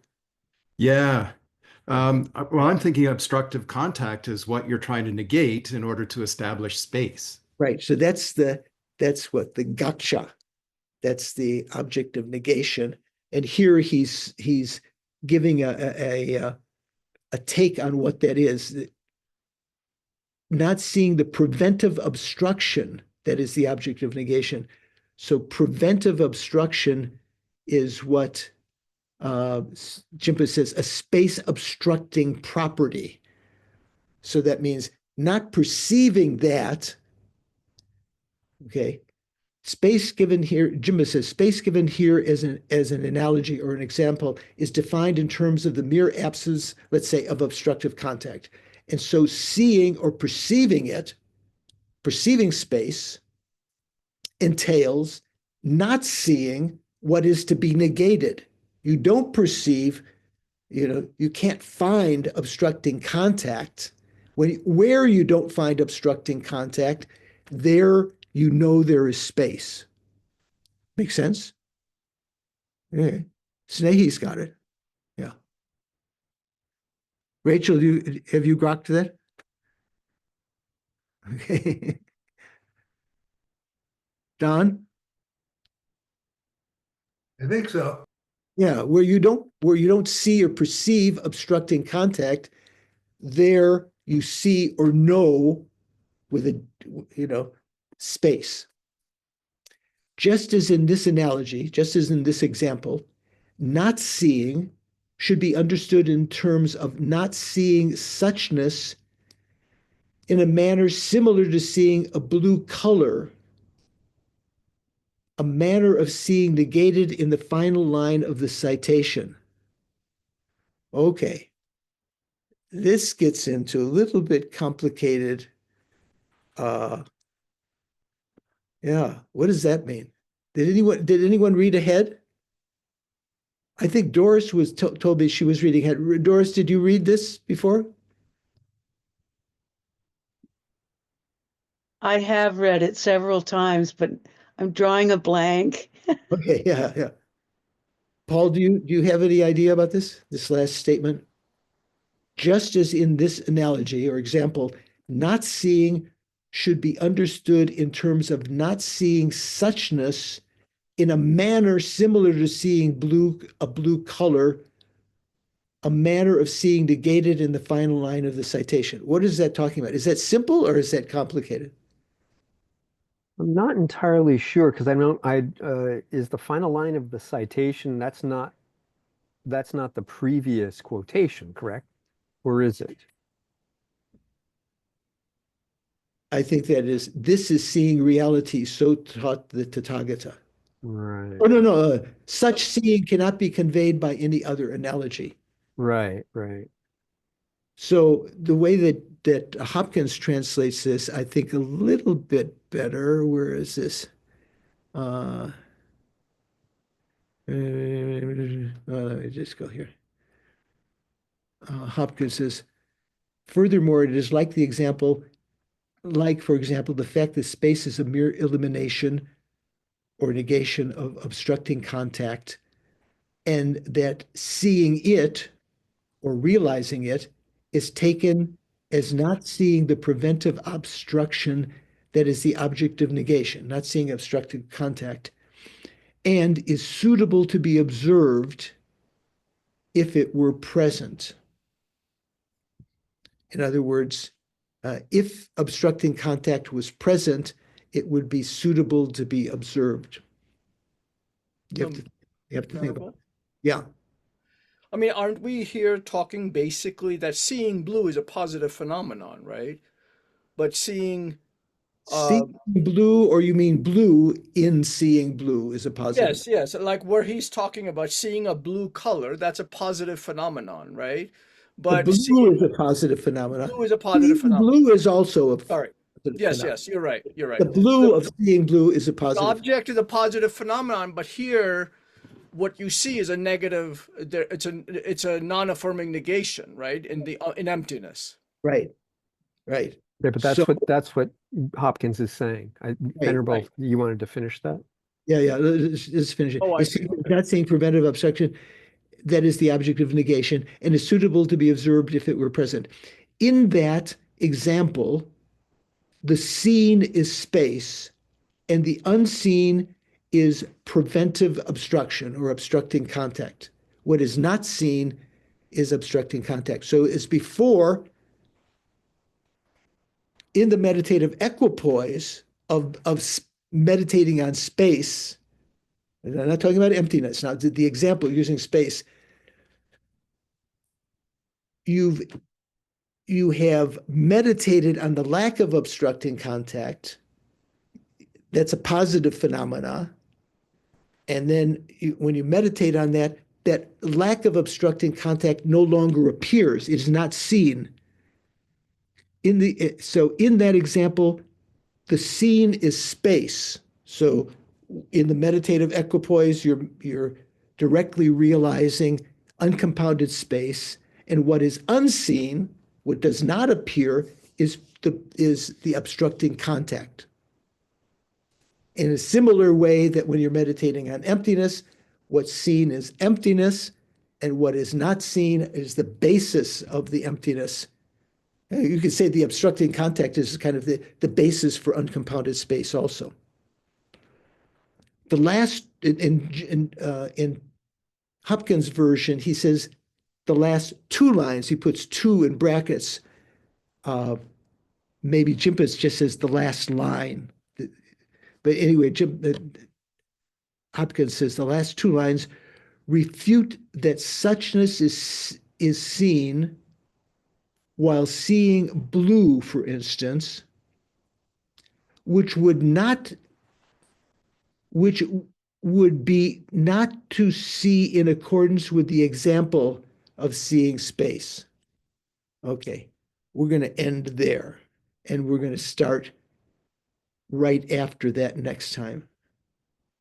let's see, where is that? So it is in Jimpa's text, where in the middle of the page there, where it says 168. Here, what is seen is space, while what is not seen is the property of obstructing space, obstructing contact. Just as in this analogy, this example, not seeing should be understood in terms of not seeing suchness.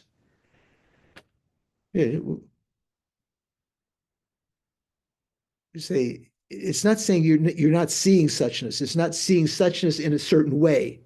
You're not seeing such as in a way that's similar to seeing a blue color, because that is a dualistic way of seeing, right? Here you're seeing space non-dualistically. Here you're not seeing suchness in a manner similar to seeing blue color, a way of seeing negated in the final line of the citation. Okay, so that we're going to begin next time with the explanation about that, to substantiate the assertion that the Buddha's gnosis sees suchness in a manner of not seeing.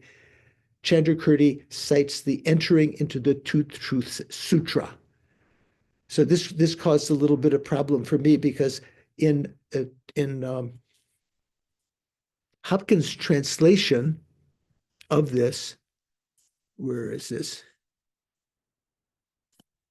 He said, introduction to the Two Truths Sutra on the bottom of page 260. And then there's a footnote there for when he says introduction to the Two Truths Sutra, which Jimpa translates as entering into the Truth Sutra, Avatara or Jupa. So Hopkins' note says Dempa Nila Jupa, Dempapo Leu. So the chapter on the truth, I guess, Dempapo, that which is true. Satya Kaparitat. Anyway, I'm not going to pronounce this. This passage is cited by Chandrakirti in his commentary on the supplement to Nagarjuna's treatise on the middle. But he says this is the Satya Kaparevatra, which is the text you sent me, right, Paul?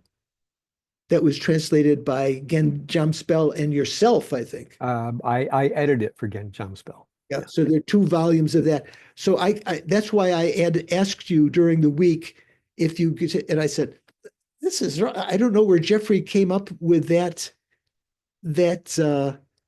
putting that title there. That must have been just like looking at a list and getting the wrong line or something like that. But it's basically talking, it's a text that's talking about an introduction to the Two Truths, and we're going to talk about that next time. So how are we doing? Nadine, are you still awake? You okay? Maybe her battery went off. She's still online there. Okay, she's in Germany. She forgot her. Yes, thank you. It's so difficult to find the unmute on the phone. I'm so happy that I didn't miss anything of the. Oh, good, good. So, do you have any question, Nadine, before we end? No question, but looking forward to discussion group very much. Yeah, yeah. One day, well, we could discuss this a bit. Anyone else have any questions? Rachel has. Rachel, yeah.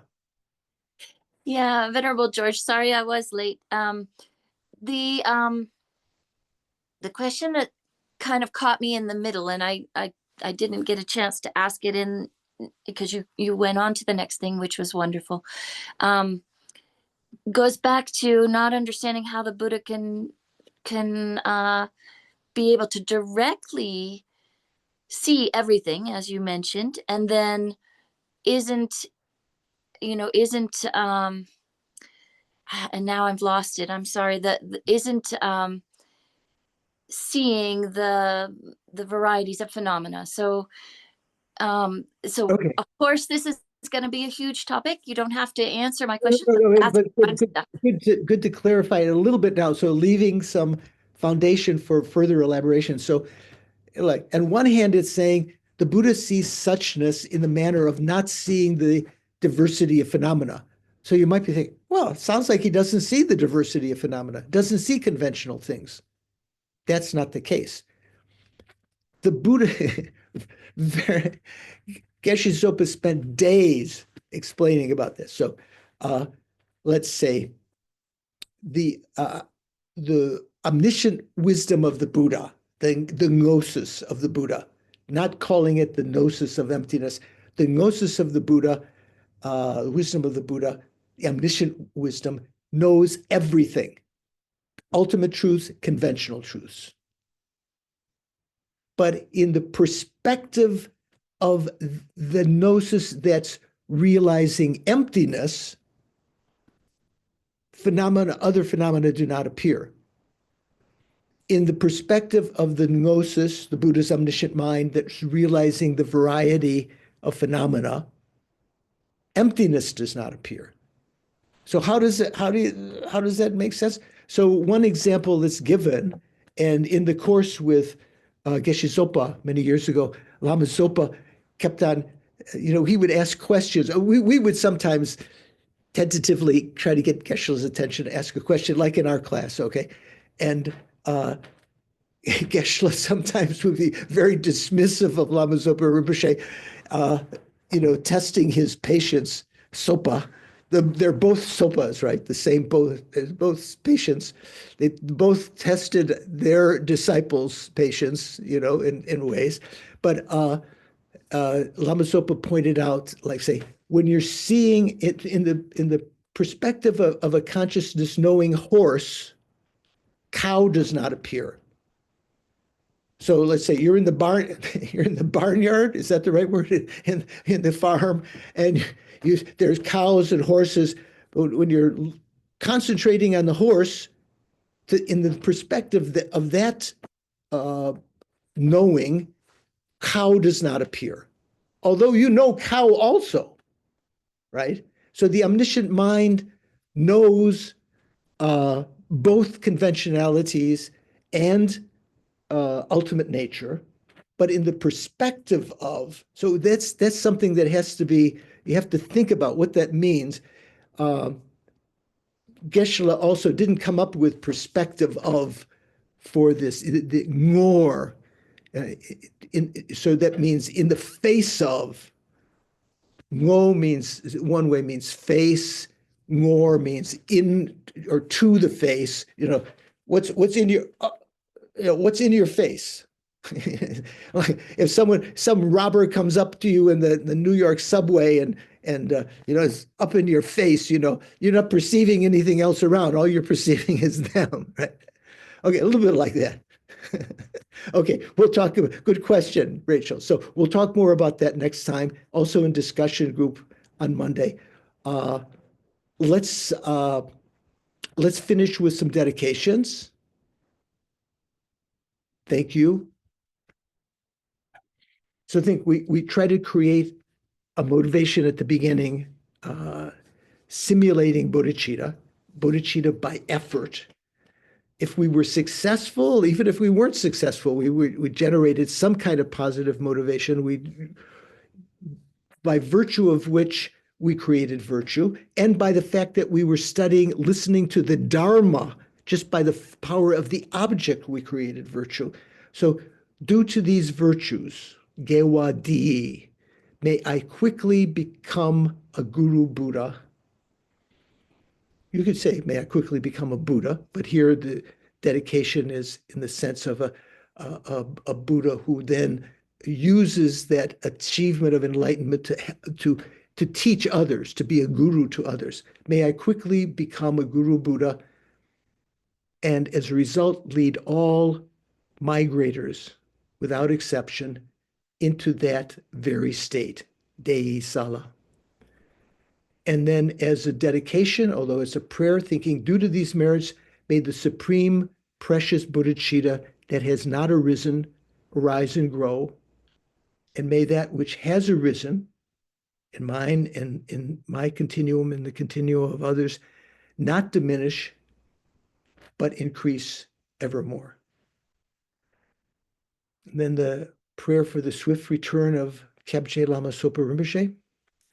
peerless teacher and assembly of children of the victorious ones, Shravakas, Pratika Buddhas, conqueror Losang, victorious Losang means Losang Drakpa, Lama Khapa, the spiritual father and his spiritual sons, Gyaltsab and Khedrub, together with your lineage, all the Tibetan lamas of the Gelugpa lineage, all the objects of refuge of the infinite realms, please now bestow the virtue and goodness to accomplish this prayer, or to that this prayer may be accomplished, may be come into fruition.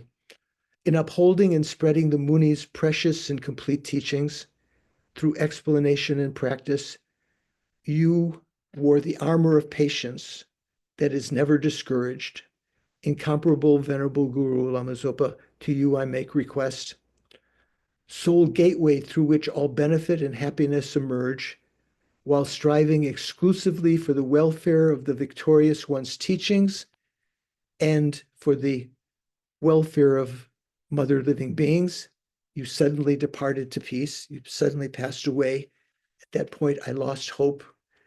Nevertheless, through the undeceiving truths of the oceanic blessings of the Triple Gem and the great waves of bodhicitta of the bodhisattvas, the children of the victorious ones, may the smile of a new reincarnation swiftly beam in glory for us fortunate disciples.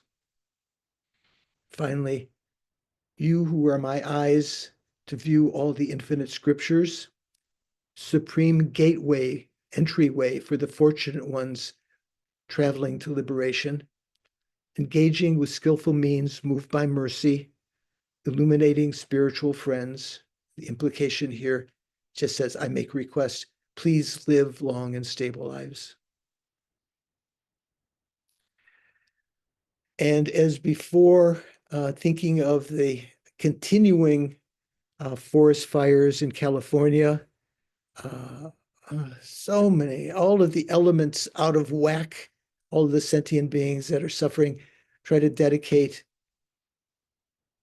these merits, that this imbalance of the elements now and the imbalance in the minds in this degenerate age. When we talk about degenerate age, one of the degenerations is the degeneration in the attitude of sentient beings, more prominent anger, resentment. Even to talk about compassion, I think that one Episcopalian minister who gave in the prayer ceremony sort of implored Trump, who was seated among the audience, to have compassion. And it was like, compassion? So it's like, is something that the people don't, in some people's minds, overcome in this degenerate age by conditions, their own karma, and just the time, this nikdu, this degenerate age. Try to pray that this imbalance of the elements, outer elements, and the inner degeneration of the mind might be quelled, and again, that we might find a period of peace again. Okay, thank you very much. Shanka, yeah, you have a thought. I just had a side question, which is that how is it that Geshe Sopa's Gompa Rapsel commentary has not been published? Yeah, yeah, right. But weren't you working on that? Yeah. So at a certain point, it was decided that I can't remember the attendant of Geshe Sopa, one Chinese American monk, sort of told Geshe that it was going too slowly, and that he wanted to so Geshe sort of curtailed that for the time being, but it may still come out, but I may come out with some written commentary to that at a later time. But it has, you're right, that hasn't come out. The big work that Geshe spent so much time with the editor of the fifth volume of the Lanrim Chemo was his opus right now that's published right now. Okay, thank you very much for your patience. Your teeth are not dulled by chewing on these very dry bones. Look forward to seeing some of you on Monday, and certainly next Saturday.